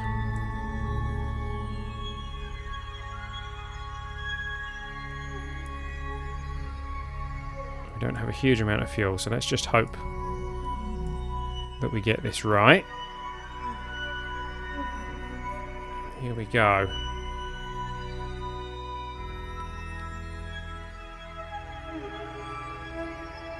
Into the atmosphere we go. Now, if I put that in, are we going to lose communication? I'm going to try it. No, we still have communication, that's good. Okay, because I don't want it burning off, that's all. Not that the Duna atmosphere is really all that intense as far as, you know, things burning off, but it might send us into a spin. So, here we go. We're about to enter Duna's atmosphere, which is about now. There we go. We are in the atmosphere. Now that will start to slow us down, but not a huge amount because it's not a thick atmosphere. If we have a look at this information, the atmosphere present, yes, at 50 minutes here. Atmospheric pressure 0.06 atmos, which is, you know, not much atmosphere at all. So we will have to parachute. It will slow us down a bit, but not a lot. So let's speed up time. Let's get ourselves looking at the right craft. See, we are still speeding up at the moment because the atmosphere is not dense enough. I can see our shadow.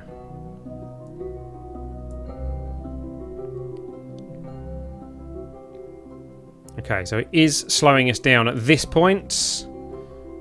Our Apo is coming in.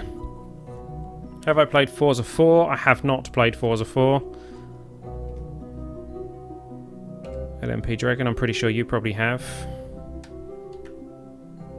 Or have you? I don't know. Hey Renix, I've been struggling on my YouTube channel.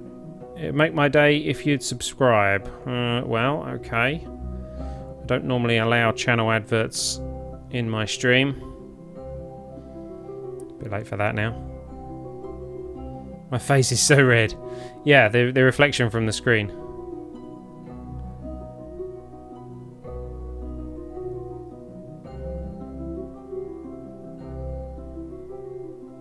Are we doing it in one? Looks like it. Yeah, our Apo is inside the atmosphere. We are going to be coming in for a landing, although it does kind of look like it might be on the dark side of the planet. That's not fantastic. I didn't really want it on the dark side of the planet. I wonder if I can... Let's prime the parachutes.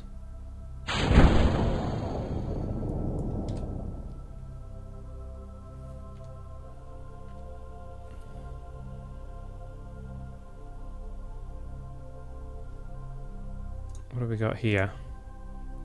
We've entered into atmospheric flight above Duna. 84,480. 4 science, 8 reputation. It's going to be nighttime soon. There goes the sun. Not fantastic. So we're going to be landing in the dark. Eek. I don't really want to retroburn and use the fuel, but I'm going to have to, I think. Woo.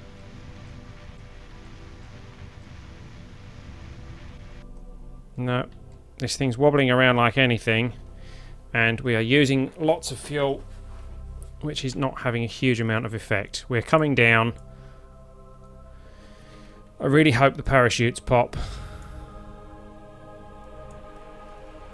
We might be about to lose this mission. Signal lost. Remote control disabled. What? Where's it gone? It's there. Ah, but can it not see Kerbin? Is that the problem? Kerbin's over there. Ah, Kerbin's over there. Oh dear. Damn. That's not good. Let's hope the parachutes pop. Come on, parachutes. Come on, parachutes. The atmosphere is doing a fairly good job of slowing us down. Albeit very thin atmosphere. Come on, parachutes. It is the Duna curse. There's the parachutes. Are they sufficient?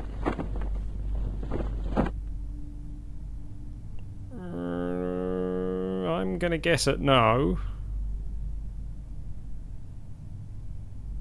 don't know, there might be. There might be. It is slowing us down. They haven't fully deployed yet. They will do that at like 1,000 meters or whatever.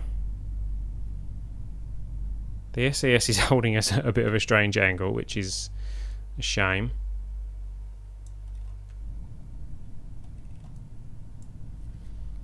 I'm glad I primed the parachutes when I did. Come on. Come on.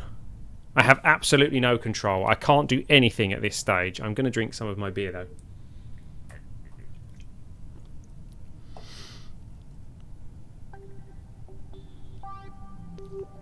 Come on. Fully deploy those parachutes. Can we see our shadow down here yet? Where's the sun? Of course it's... Wait, hold on. It's night time. Why is it so light? I must have the ambient light thing up really high. Hold on. No? Okay. So apparently it's really light when it's dark on Duna. Fair enough. Well, it hasn't slowed us down enough. 27 meters a second. That's still things go bang speeds. Let's see what goes bang. They are drogue parachutes, yeah. I used the drogue parachutes just because they're smaller. I didn't think I would need to use all three of them. I didn't think I would need to use them, and because I thought I had my engines. What am I trying to say here? I didn't think I'd have to rely on them. Because I was going to use the engines to slow the descent. I'm loving the Nurofen logo parachutes, indeed. Yeah, thank you, collision warning.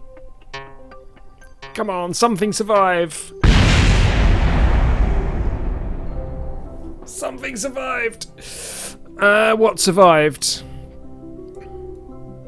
There goes one of our legs. We've lost our transmitter. So we don't have control. We technically landed, according to this.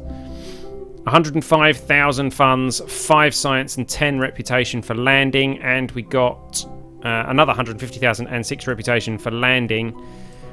But we lost our antenna, which means we can't actually gather any science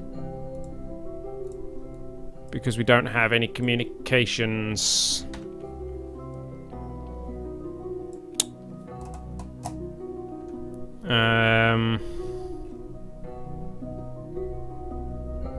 Which means we can't fully complete the Duna contract. We completed Ike, no problem.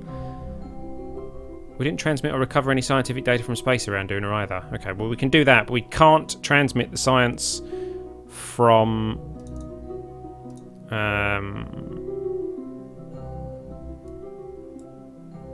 Oh, we can't transmit anything from space either, because there's nothing on this to collect any science. Oh! We might have to take off with the Ike probe. And see what we can do with that.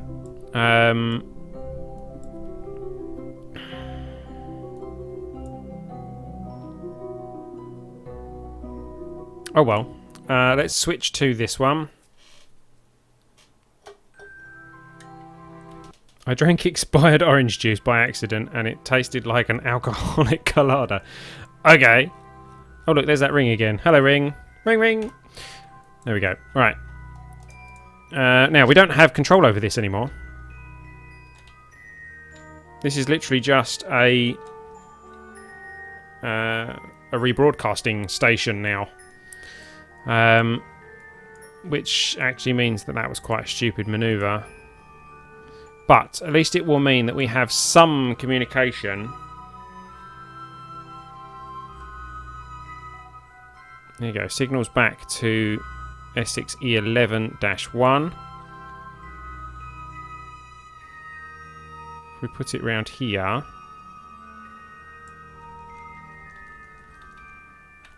batteries are almost empty? Why are the batteries almost empty? Because it's facing in a funny direction. Oh no, the probe. I see. Does that mean we've got control over the probe? Switch 2.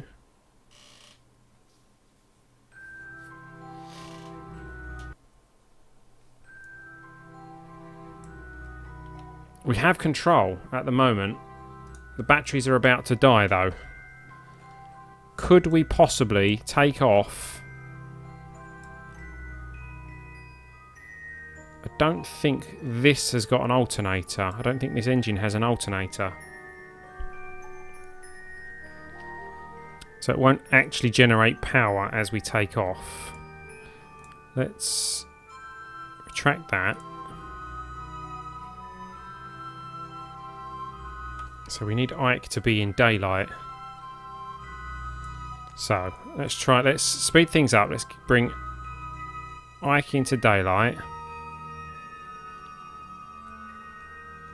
Yeah, all right. Remote control disabled. Okay. Come on. All right. Yeah. Okay. Come on. What the?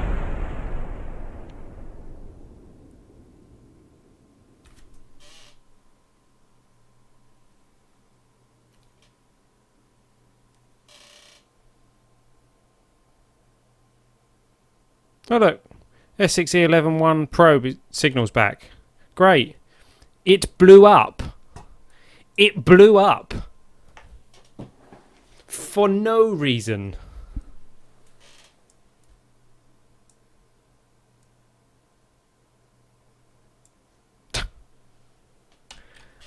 I mean, what do you do with that? Hey, Pirate Rob, welcome back. Welcome, welcome. Indeed, the Kraken strikes. Yeah.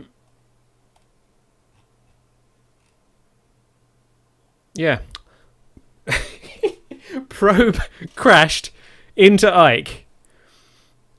Really now? From a stationary position, the probe crashed into Ike. Fantastic. Okay, well, let's head back to the Space Center. We have something hovering around Duna. It's a relay station. It's pretty useless. It's not going to be fantastic because we can't move it, and it's on quite a close orbit to Duna.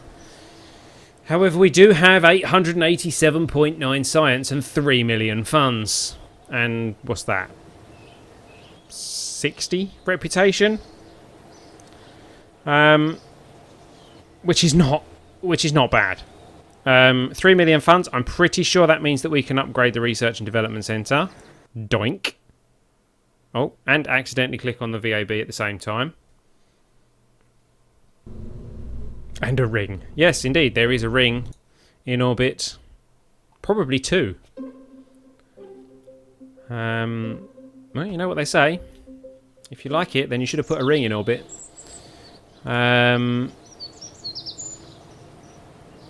Resource transfer available. Kerbal EVAs can collect surface samples. Research science unlimited. Okay, so everything now should be fully upgraded. Fully upgraded, fully upgraded, fully upgraded. Fully upgraded, fully upgraded. Go away. Fully upgraded. So everything in our space center is now fully upgraded. I think that's the first time in KSP Live where we have actually got to a point where everything is fully upgraded. Let's have a look at what we're going to unlock with our 800 science. These are 160 each. These are 300 each. So the question is, hey there, Creeper Party 568 on Twitch. Welcome to you. Welcome, welcome. Let's see. Command modules is things. Specialized control is those things. Advanced landing is landing things. Advanced aerodynamics is wing-shaped things. Precision propulsion is small things. Orbital maneuvering system. Interesting.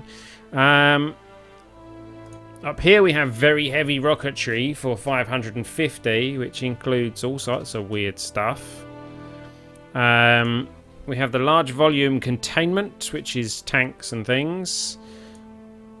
Advanced metalworks, which is winch, Mark II Clampotron docking port, and the shielded version, and the Mark III version, and the Mark III nose version.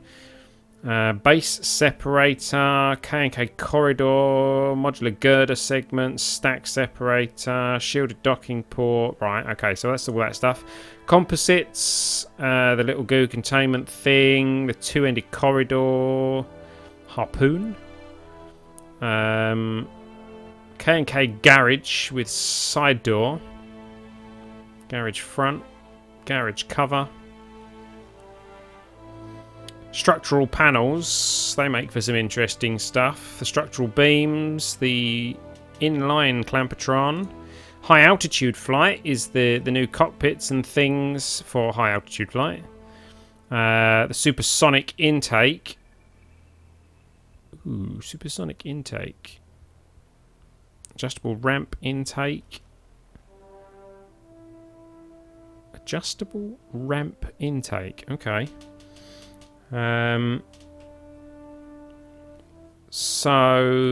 Unmanned tech, seismic sensor pod, seismic impact hammer, K&K docking port, the Probodobodyne cube, and the Octo high power electrics is going to be batteries and things, yeah. Shrouded solar array, soil moisture sensor, battery widgets, and the Gigantor. Automation, drone core. Yeah, drone stuff. What's that? Advanced science tech. Lots of sciencey things. Deep space telescope, convertitron, holding tank. Advanced motors, that's the extra. Oh yeah, the K&K attachable landing gear. And the other wheels, the bigger wheels. Interesting. Very, very interesting. Let's have a look at mission control. I'm thinking we're going to have to terminate this one. There's no penalty on that one. So we can just kind of keep that one. Okay, we can just kind of keep that one, and we just need to transmit science from space around Duna and from the surface of Duna at some point to get that one. And that will give us another massive injection of cash. So if at any point we're getting short on cash again, we can just complete that last little. It's 888,000. That's massive. So we could do that. Science data from space around the moon. Yeah, I mean, it's 105,000 funds, 7 science and 14 reputation there. It's 43,000 if we fail. I mean, we're probably going to fail it. The deadline's 5 years away. Oh, well done, Pleiades. You're now signed into the correct account. Welcome to you officially, properly. Orbital station around Kerbin, we've got 2 years to complete that, and that's 200,000 funds. I think orbital station is going to be the way to go next. Let's see, what do we need for an orbital station?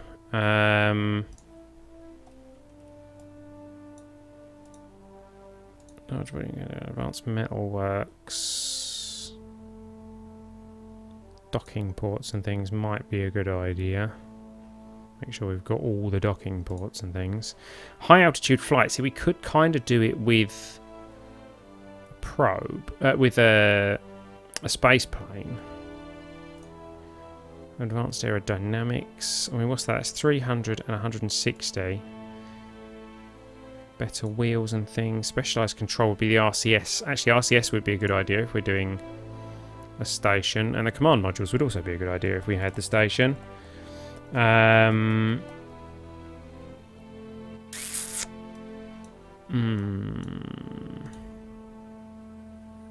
would be quite useless. That would be useful on a space station.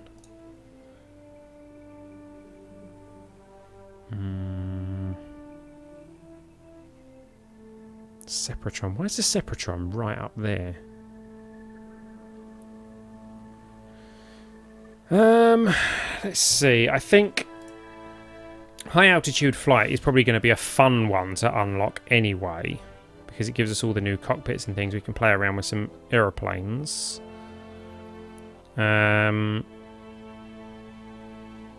us the twin turbofan engine as well. So I think I'm going to unlock that anyway, just for the sake of it. That also gives us access to hypersonic flight, which we can actually afford.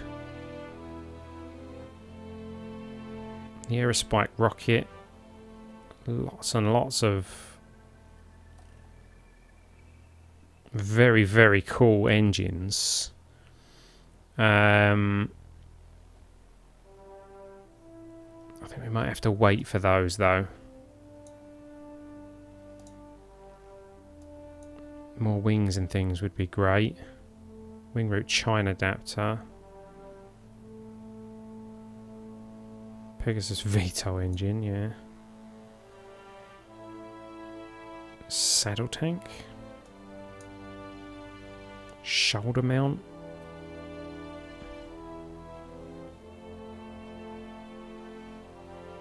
Alright, okay. We'd probably need the medium landing gear if we were going to look at space planes.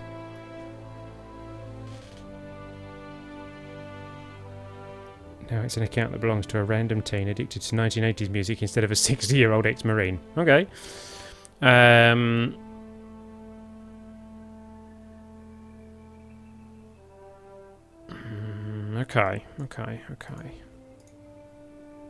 So we've got 587 to spend.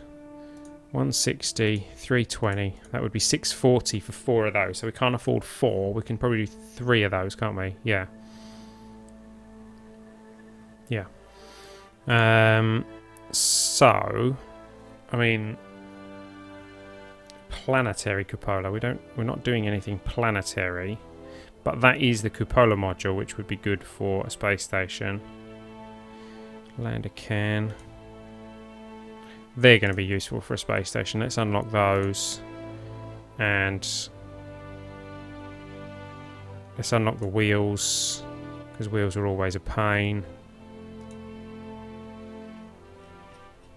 Let's unlock. So that's got some service bays and things like that in it. We can afford one more. So precision propulsion. Not too fussed about that one. Advanced aerodynamics would be interesting. Command modules.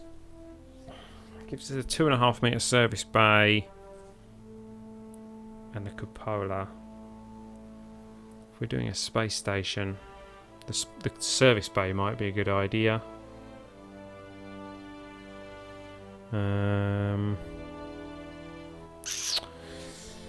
Service bay and cupola, or wings and stuff. We can't afford any of these, can we? No, that's heavy landing. No. Okay, so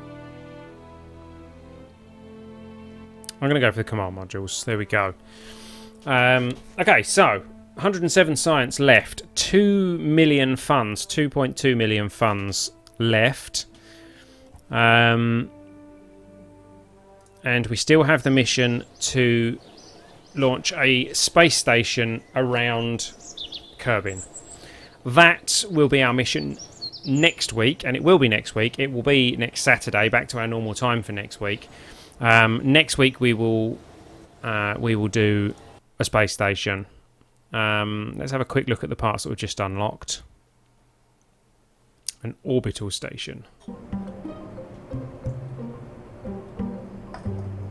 Okay, The engines were kind of what I was interested in. Because I'm pretty sure we just unlocked the twin... Yeah, the twin turbofan, which I really like the look of. Because that is a beast of an engine if you're going for speed. So then if we had fuel tanks, and we've got the Mark II... Not rocket fuel.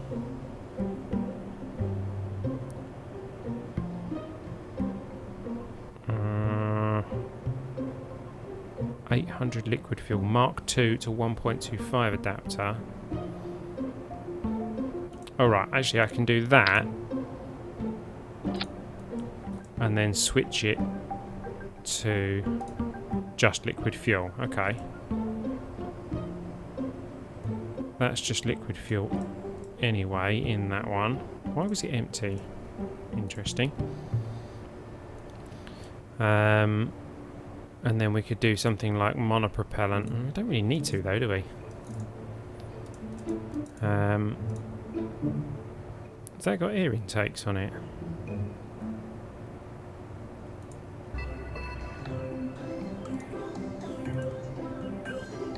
No. No, it doesn't. It just looks like it does. Okay. So if we then stuck a nifty looking cockpit on that. I mean, that's just the standard Mark II. That's the Mark II 1. K10 fits on Mark II, doesn't it? Let's have a look at this one. 3 variants, apparently. Ooh, that looks nice. Viper. Oh, wow, look at that. Viper, Serpent, and Kestrel. Viper, Serpent, and Kestrel. Interesting. I kind of like that. Has it got air intake? Lifting, malfunction, reaction wheels. Resource intake. Yeah, it's got air intakes on it. Cool. Okay. So looking at aerodynamics then. What I kind of want is a couple of these.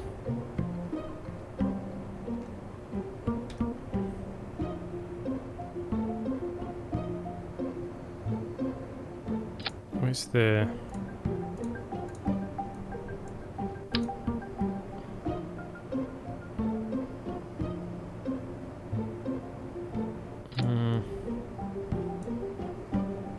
I mean, I want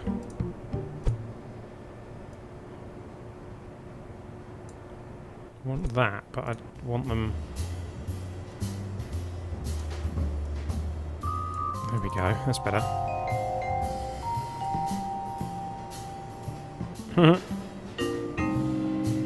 Interesting. They look interesting, don't they? Anyway, stick some secular intakes on the front of those. Maybe move them back a bit, I don't know. And then we want some wingers.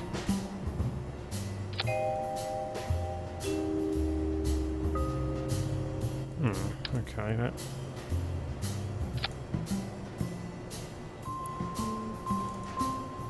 The centre of lift is a bit far back on that, isn't it?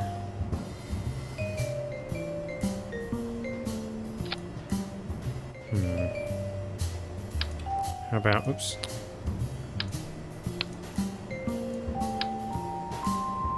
That's not what I meant to do. Oops. Click out the window. Haven't done that today. Oh. That kind of worked better. No, that's not what I wanted to do.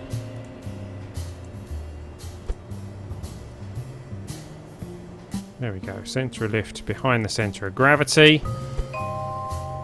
It's quite a nice looking little plane, actually.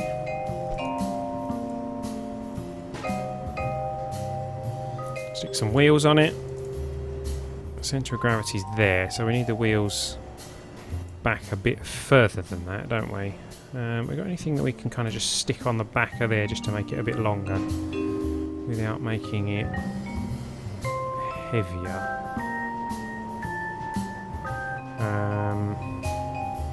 Structural fuselage. Can I actually?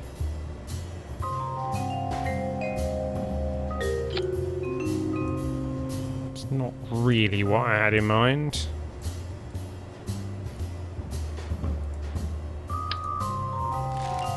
I need to stick something on the back of that. If I stick some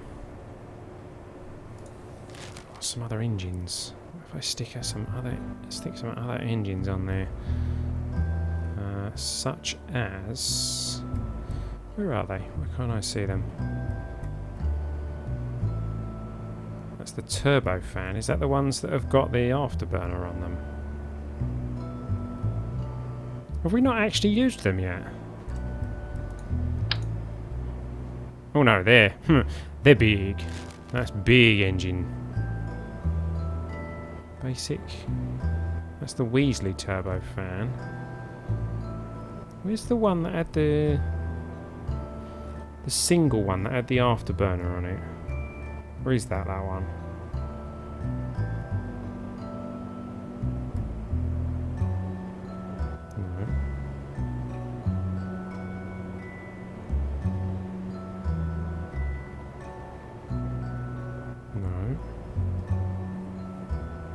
Strange. Is that one? It's the Panther. Oh, there we go then. There we go. That's got the afterburner on it. There we go. That's the engine I was looking for.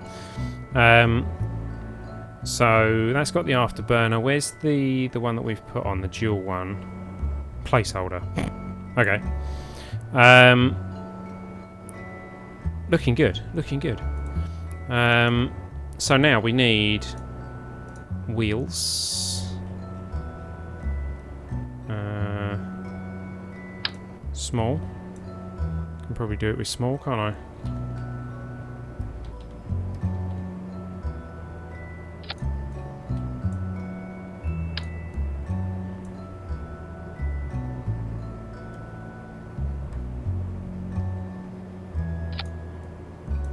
Wheels need to be, that's it, behind the centre of gravity.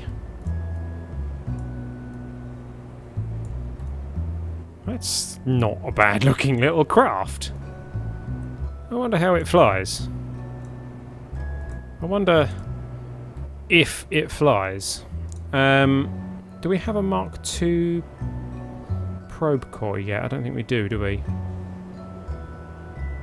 No. That would be the next thing that would be nice. We need a pilot. We don't actually have a player-based pilot as yet. Well, as yet. We don't have any player-based pilots left. So, if anyone, feels like they would like to donate so that we can have a player-based pilot to add, then, you're more than welcome to do that. But I'm interested to see if this thing flies. So we are going to take the daring Jebediah with us. And we're going to call this the S06E11 P for plane -1. Save and launch. Yeah. Let's see what we get.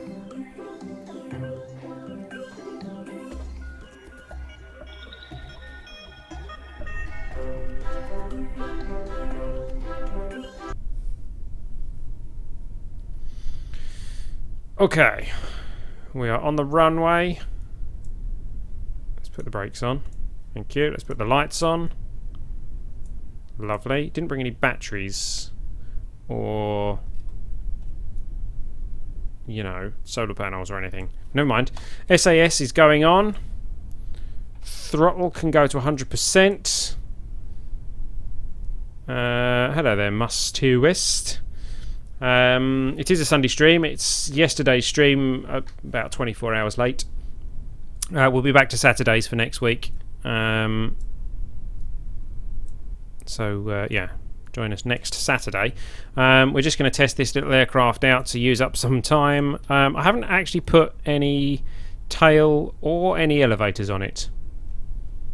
Let's recover that vessel. Why YouTube? Why? What's YouTube done now? Yes, still struggling with your name. Mus. I'm just going to call you Mus. Mus is, you know... Or Moose.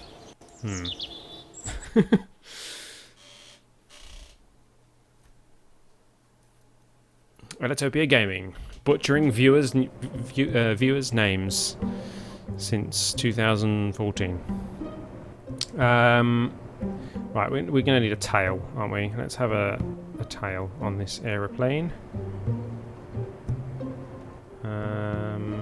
We haven't unlocked the actual tail as... Oh, yes, we have. There we go. Tail fin. There we... Oh. Yeah, let's not put it there. Nice.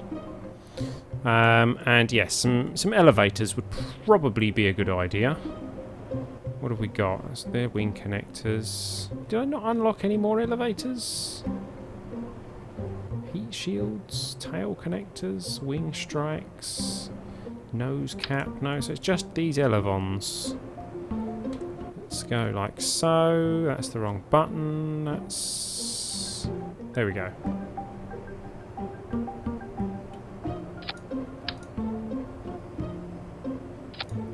Not an ideal placement for elevators, but there we go. Let's not use these ones for pitch or yaw. They're just for roll, and these ones are not for roll. They're just for pitch, and this is not for yaw or roll. It is just for pitch. No, it isn't. It's not for pitch. It's for yaw. Okay. Okay. Save. Oh, excuse me. Launch.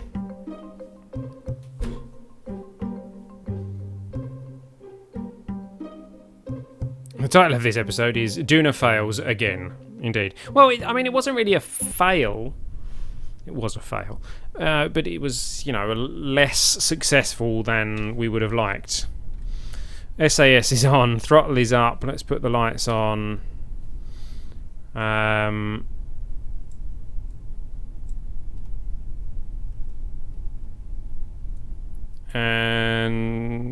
that's... Let's just check everything's kind of working as it's supposed to. Yeah. Oh, I think I've got steering turned on these. Yeah, let's disable steering on those. There we go. Let's see if this thing flies, shall we? Ready? Whoa! This thing moves. I'll give you that. Whoa! It's kind of... power slides on the runway. It's not actually nosing up at all.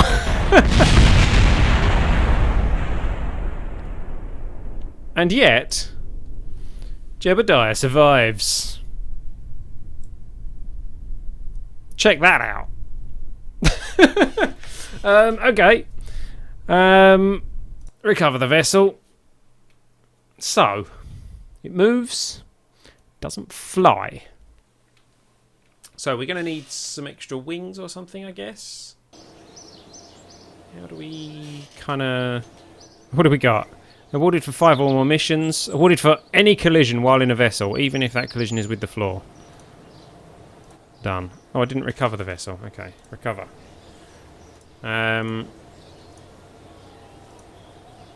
So how do we fix that?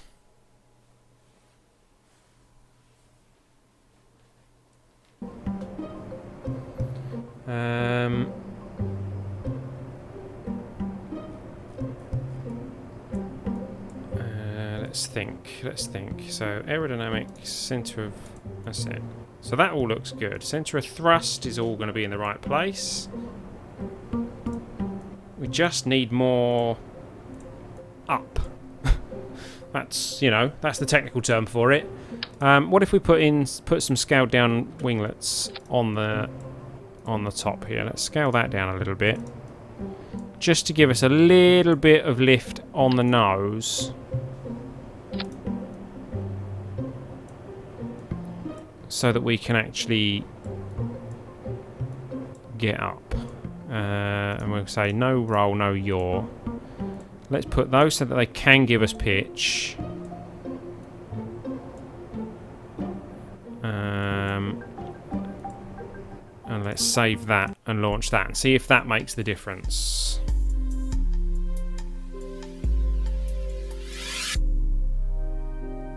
That jet versus this dragon, who would win?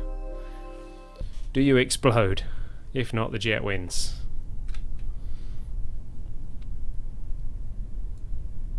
Okay, SAS. Let's not do 100% throttle, because that was way too fast. We can get up to 100% throttle in the air, I think.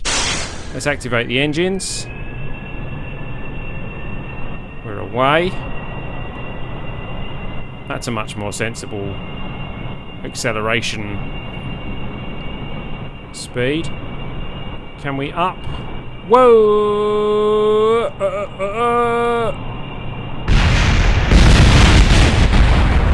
No is the answer to that. A wheel survived, and Jeb still survived somehow. I can flip the cockpit around quite a lot.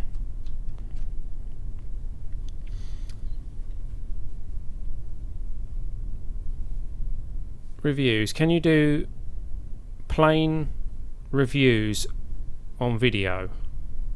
As in reviews of planes, or simple reviews?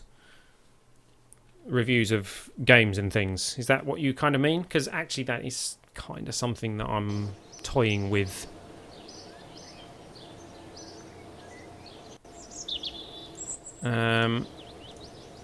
Okay, back to the... Oh, let's recover that wheel. Nothing happened. Nothing happened. Nothing to see here.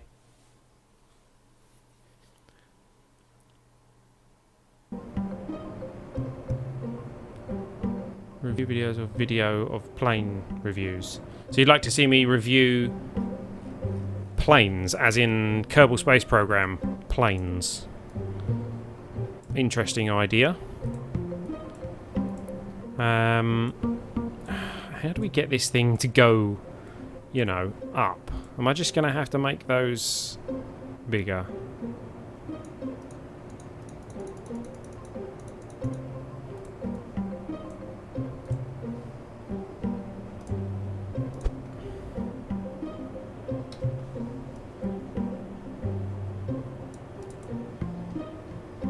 Something like that. Have we moved our centre of lift at all?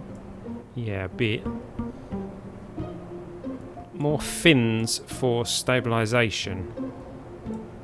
Fins as in these kind of fins, like tail fins. Something sticking up to give us more stability. So that would be something like... Ooh, not that. Not that either. Angle the wings down just a touch. Well, that's possible.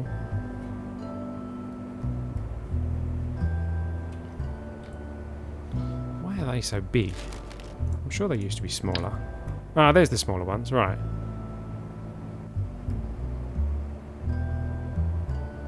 See, something like that. Would that give us a bit more stability? Or is that just ridiculous?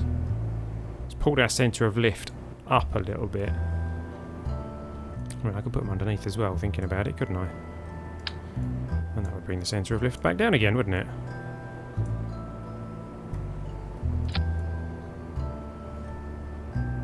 That's an interesting little design tweak.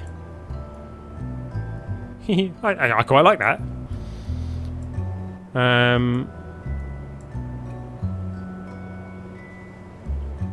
Angle the wings down. Yeah, we could angle the wings down a little bit.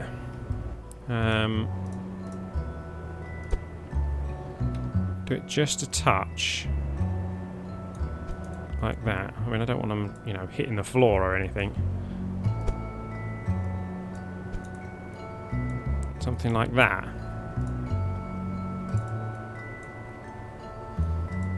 Let's see if that does it, shall we? Save and launch.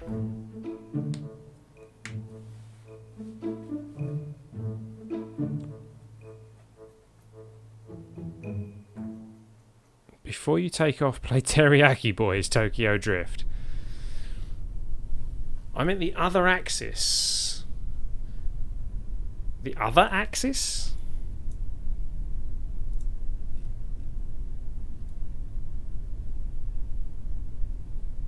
Oh, you meant that? Oh, right, I see. It'll spin now. Yeah, it might. Well, we'll see. Let's see if it takes off. That's the first thing.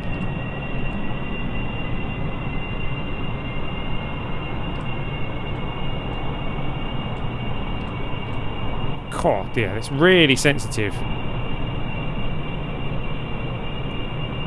It's not taking off.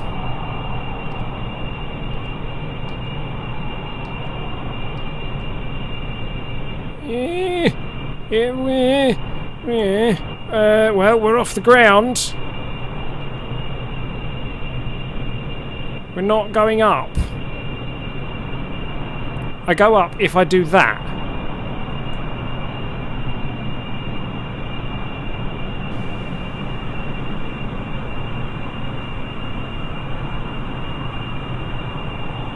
Wow, that's really not stable. Well, let's put the gear up.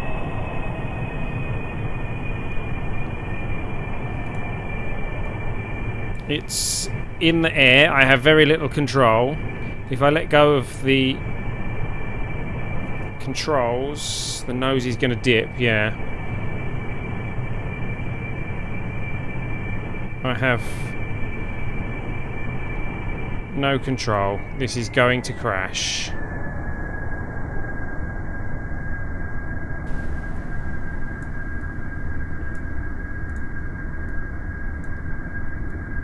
We are going to lose Jebediah.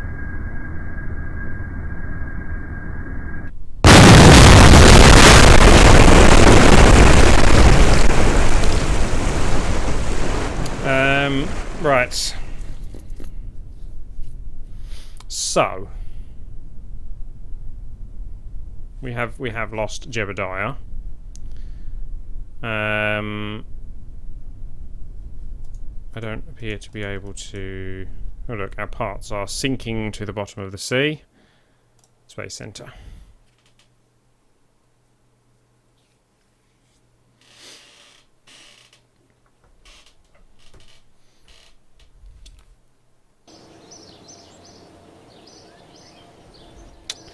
So, let's recover the debris that we can.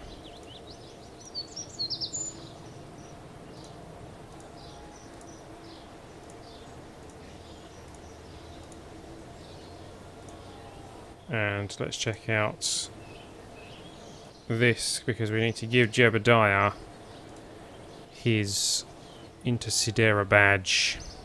Ribbons. Where are you?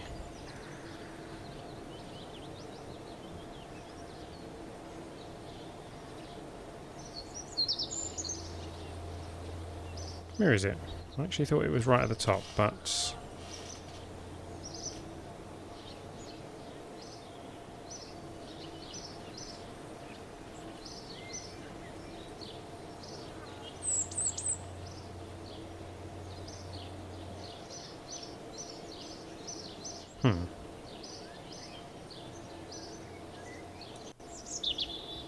Why? Oh, award ribbon. There we go.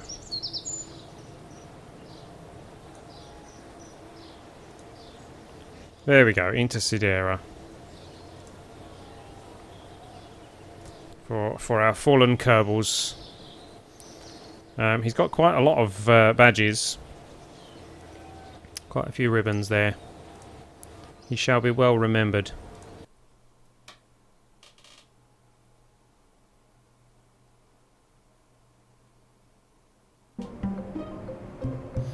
Right, so...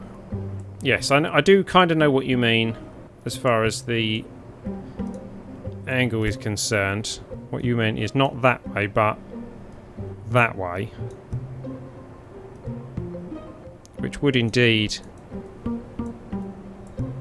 give us some extra lift. We could actually do the same with these as well, which would give us very slightly more lift at the front.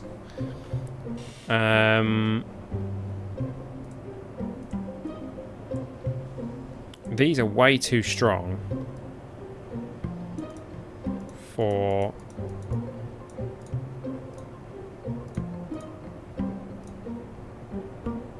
what we're using them for. So what I'm thinking is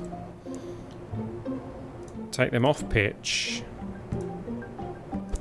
We'll move them.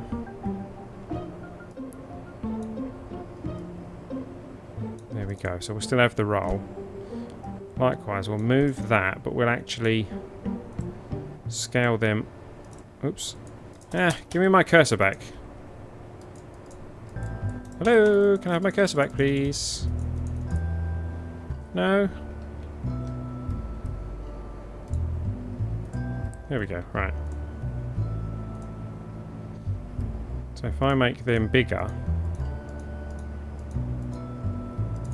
that should, in theory, give us a bit more lift. The other way. Oh, I see what you mean. Of course, yeah, because they're near the back. Okay. So you're saying like that, which should, in theory, push the back of the craft back. Yeah? I kind of get what you mean.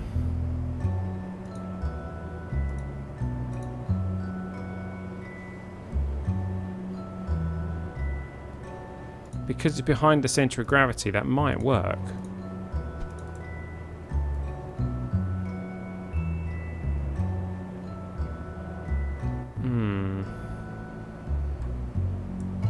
Well, we can give it a go. That should push the nose up, and that would push the back up, in theory. What if I also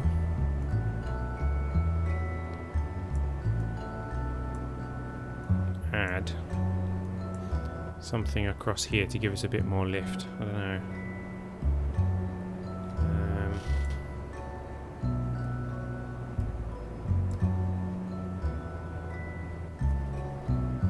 There are some big thunderheads nearby. Actually, we've had some thunder around here today. Had a little bit of rain earlier. It's quite unusual for this time of year in Spain.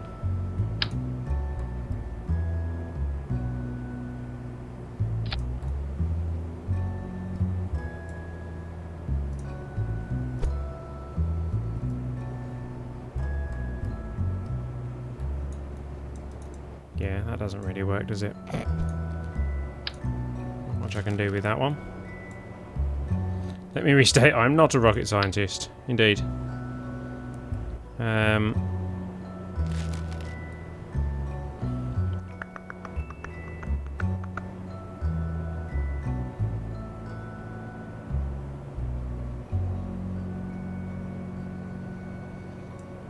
wonder if the wheels are too far back. What am I clicking up there for? So we can't actually get the angle on the wheels.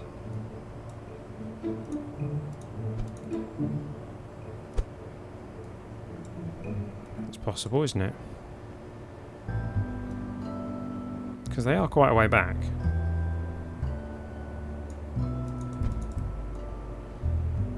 You had to fly to work in a lightning storm. Well, there you go. You will choose to fly.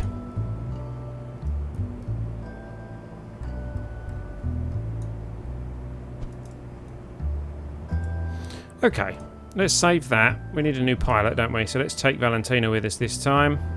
Oh, there you go, he's already gone in there. And launch!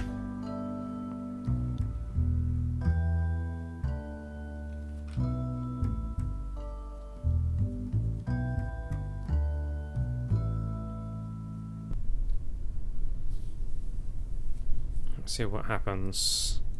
Does it flip backwards because of where I put the wheels? No. So that's good. SAS on. Let's bring the throttle down because it really wasn't necessary for the throttle to be that high still. Activate the engines. See what we get. We've still got steering enabled on both of these. That's possibly partly why we... Ooh, I felt the nose go up a little bit there as I... Come on, come on. Nose up, nose up. Whoa! What happened there?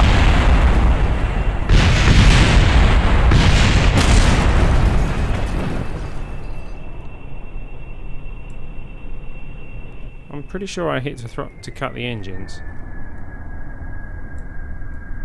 Something went horribly wrong there. How much is this costing us, actually?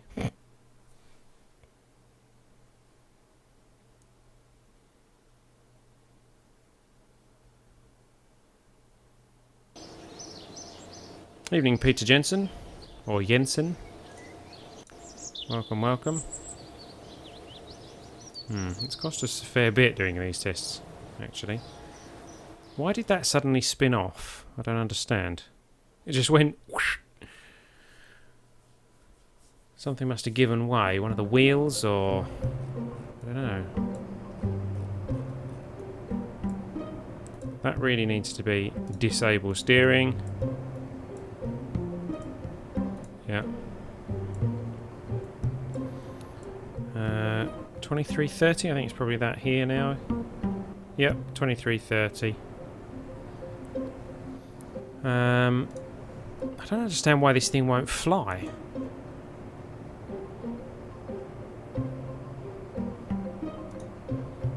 Give that a little bit more of that rotation. Bring it down like that.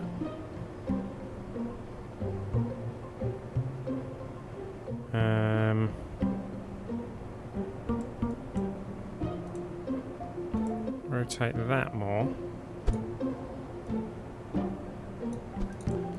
And maybe move it down.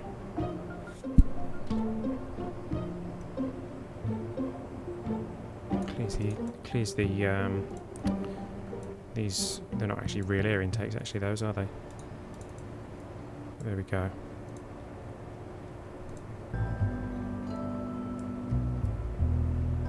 Petter. Yeah, it probably would be Petter actually. I apologise if I butchered your name.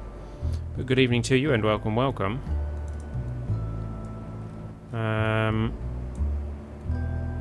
So how do we do this?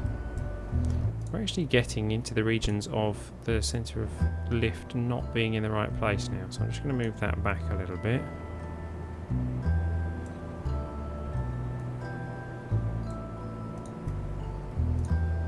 And let's try moving the wheels forward even more. Save and launch. Petter Jensen. Yeah, I think you're possibly right there.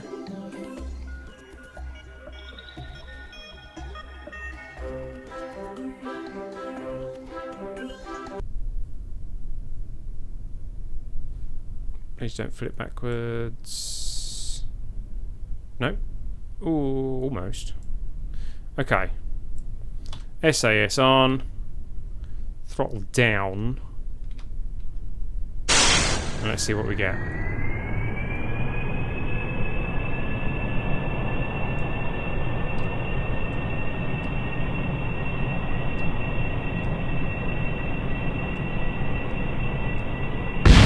Whoa! Well, it kind of took off of its own accord that time. What did we lose? Something went bang. We lost the back wheels. Well, that's a problem.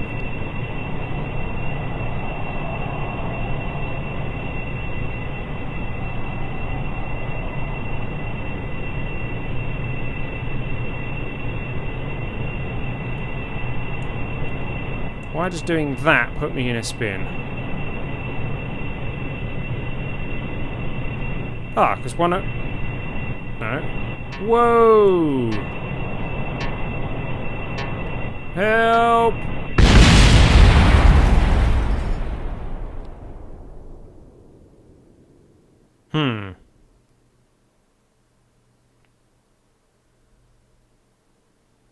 So, you know, we're kind of getting there.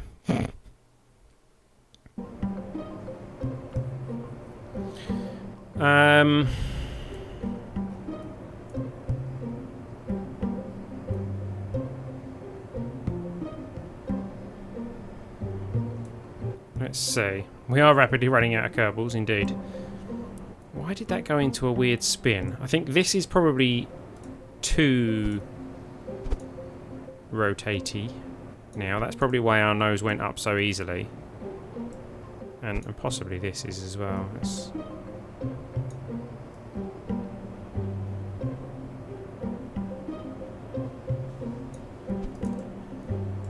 flatten things out a little bit. Yeah, we kind of don't have many Kerbals left. Let's go for Bleat. He's an engineer, but there we go. We need to give Valentina an Intersidera badge, don't we? I think we can do that from here, actually. Yeah, we can. Valentina, where are you? There you are. Award ribbon, Intersidera. Okay.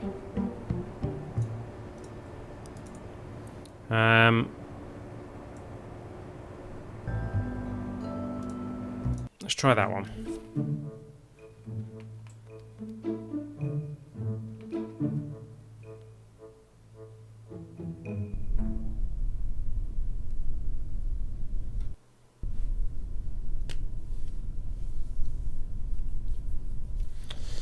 Okay, so last try, and then I'm giving up. SAS on, throttle down, activate.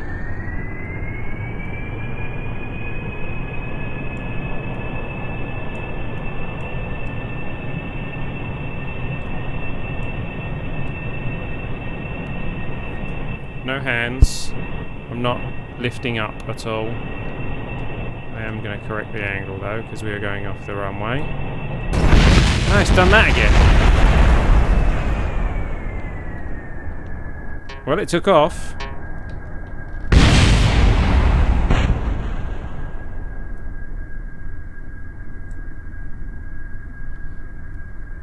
Why is it doing that? That must be a struts thing.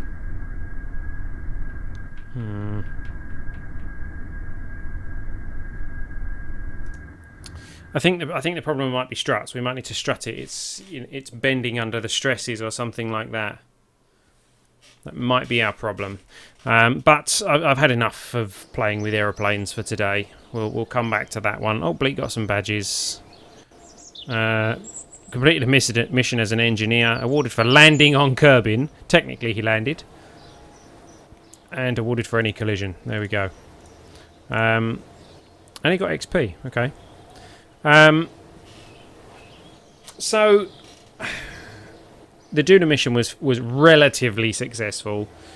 The aeroplaning was not so successful. I might have a play with that plane off camera and see if I can work out what's going on with that. I'll strut it up a bit, make it a bit stronger. We've got a couple of things going on down here, haven't we? Get rid of them. See if I can strengthen it up, see if that makes a difference. There's a balance in there somewhere. We had it nosing up and doing a loop-the-loop and going all over the place, and we've had it not taking off. So we're somewhere in between. We'll see. I'm from a sad little island called the UK. Blah blah blah. Well, anyway. So I mean that's where I'm going to leave the stream for today. It's been quite a good stream. We've done okay. We've got a lot of science. We've now maxed out the actual space center itself. We have landed on Duna. We landed on Ike. We got loads of science. We've unlocked some new parts. It's been relatively successful. We've got 2 million funds left for us to play around with, and next week we're going to have a look at an orbital station. We're going to have a look at launching some kind of space station to complete that contract that we've got outstanding, to build an orbital station around Kerbin that supports at least 6 Kerbals and 5,000 units of electric charge. It's not going to be easy, but we're going to have a go next week. So if you haven't done so already, make sure you subscribe. If you've been watching this on the YouTube rerun, don't forget to hit the like button. If you are subscribed, you'll hopefully get a notification next time that we are live. If you would like to be sure that you get a notification next time we go live, you can add me on Steam. My Steam name is Elbristow, ELLBRISTOW. Feel free to add me on Steam, and I will send you a notification every time I go live. Thank you for watching, guys. I've been Elbristow. This is Ellitopia Gaming. You've been watching KSP Live. Don't forget to support the indies, and I'll see you next time.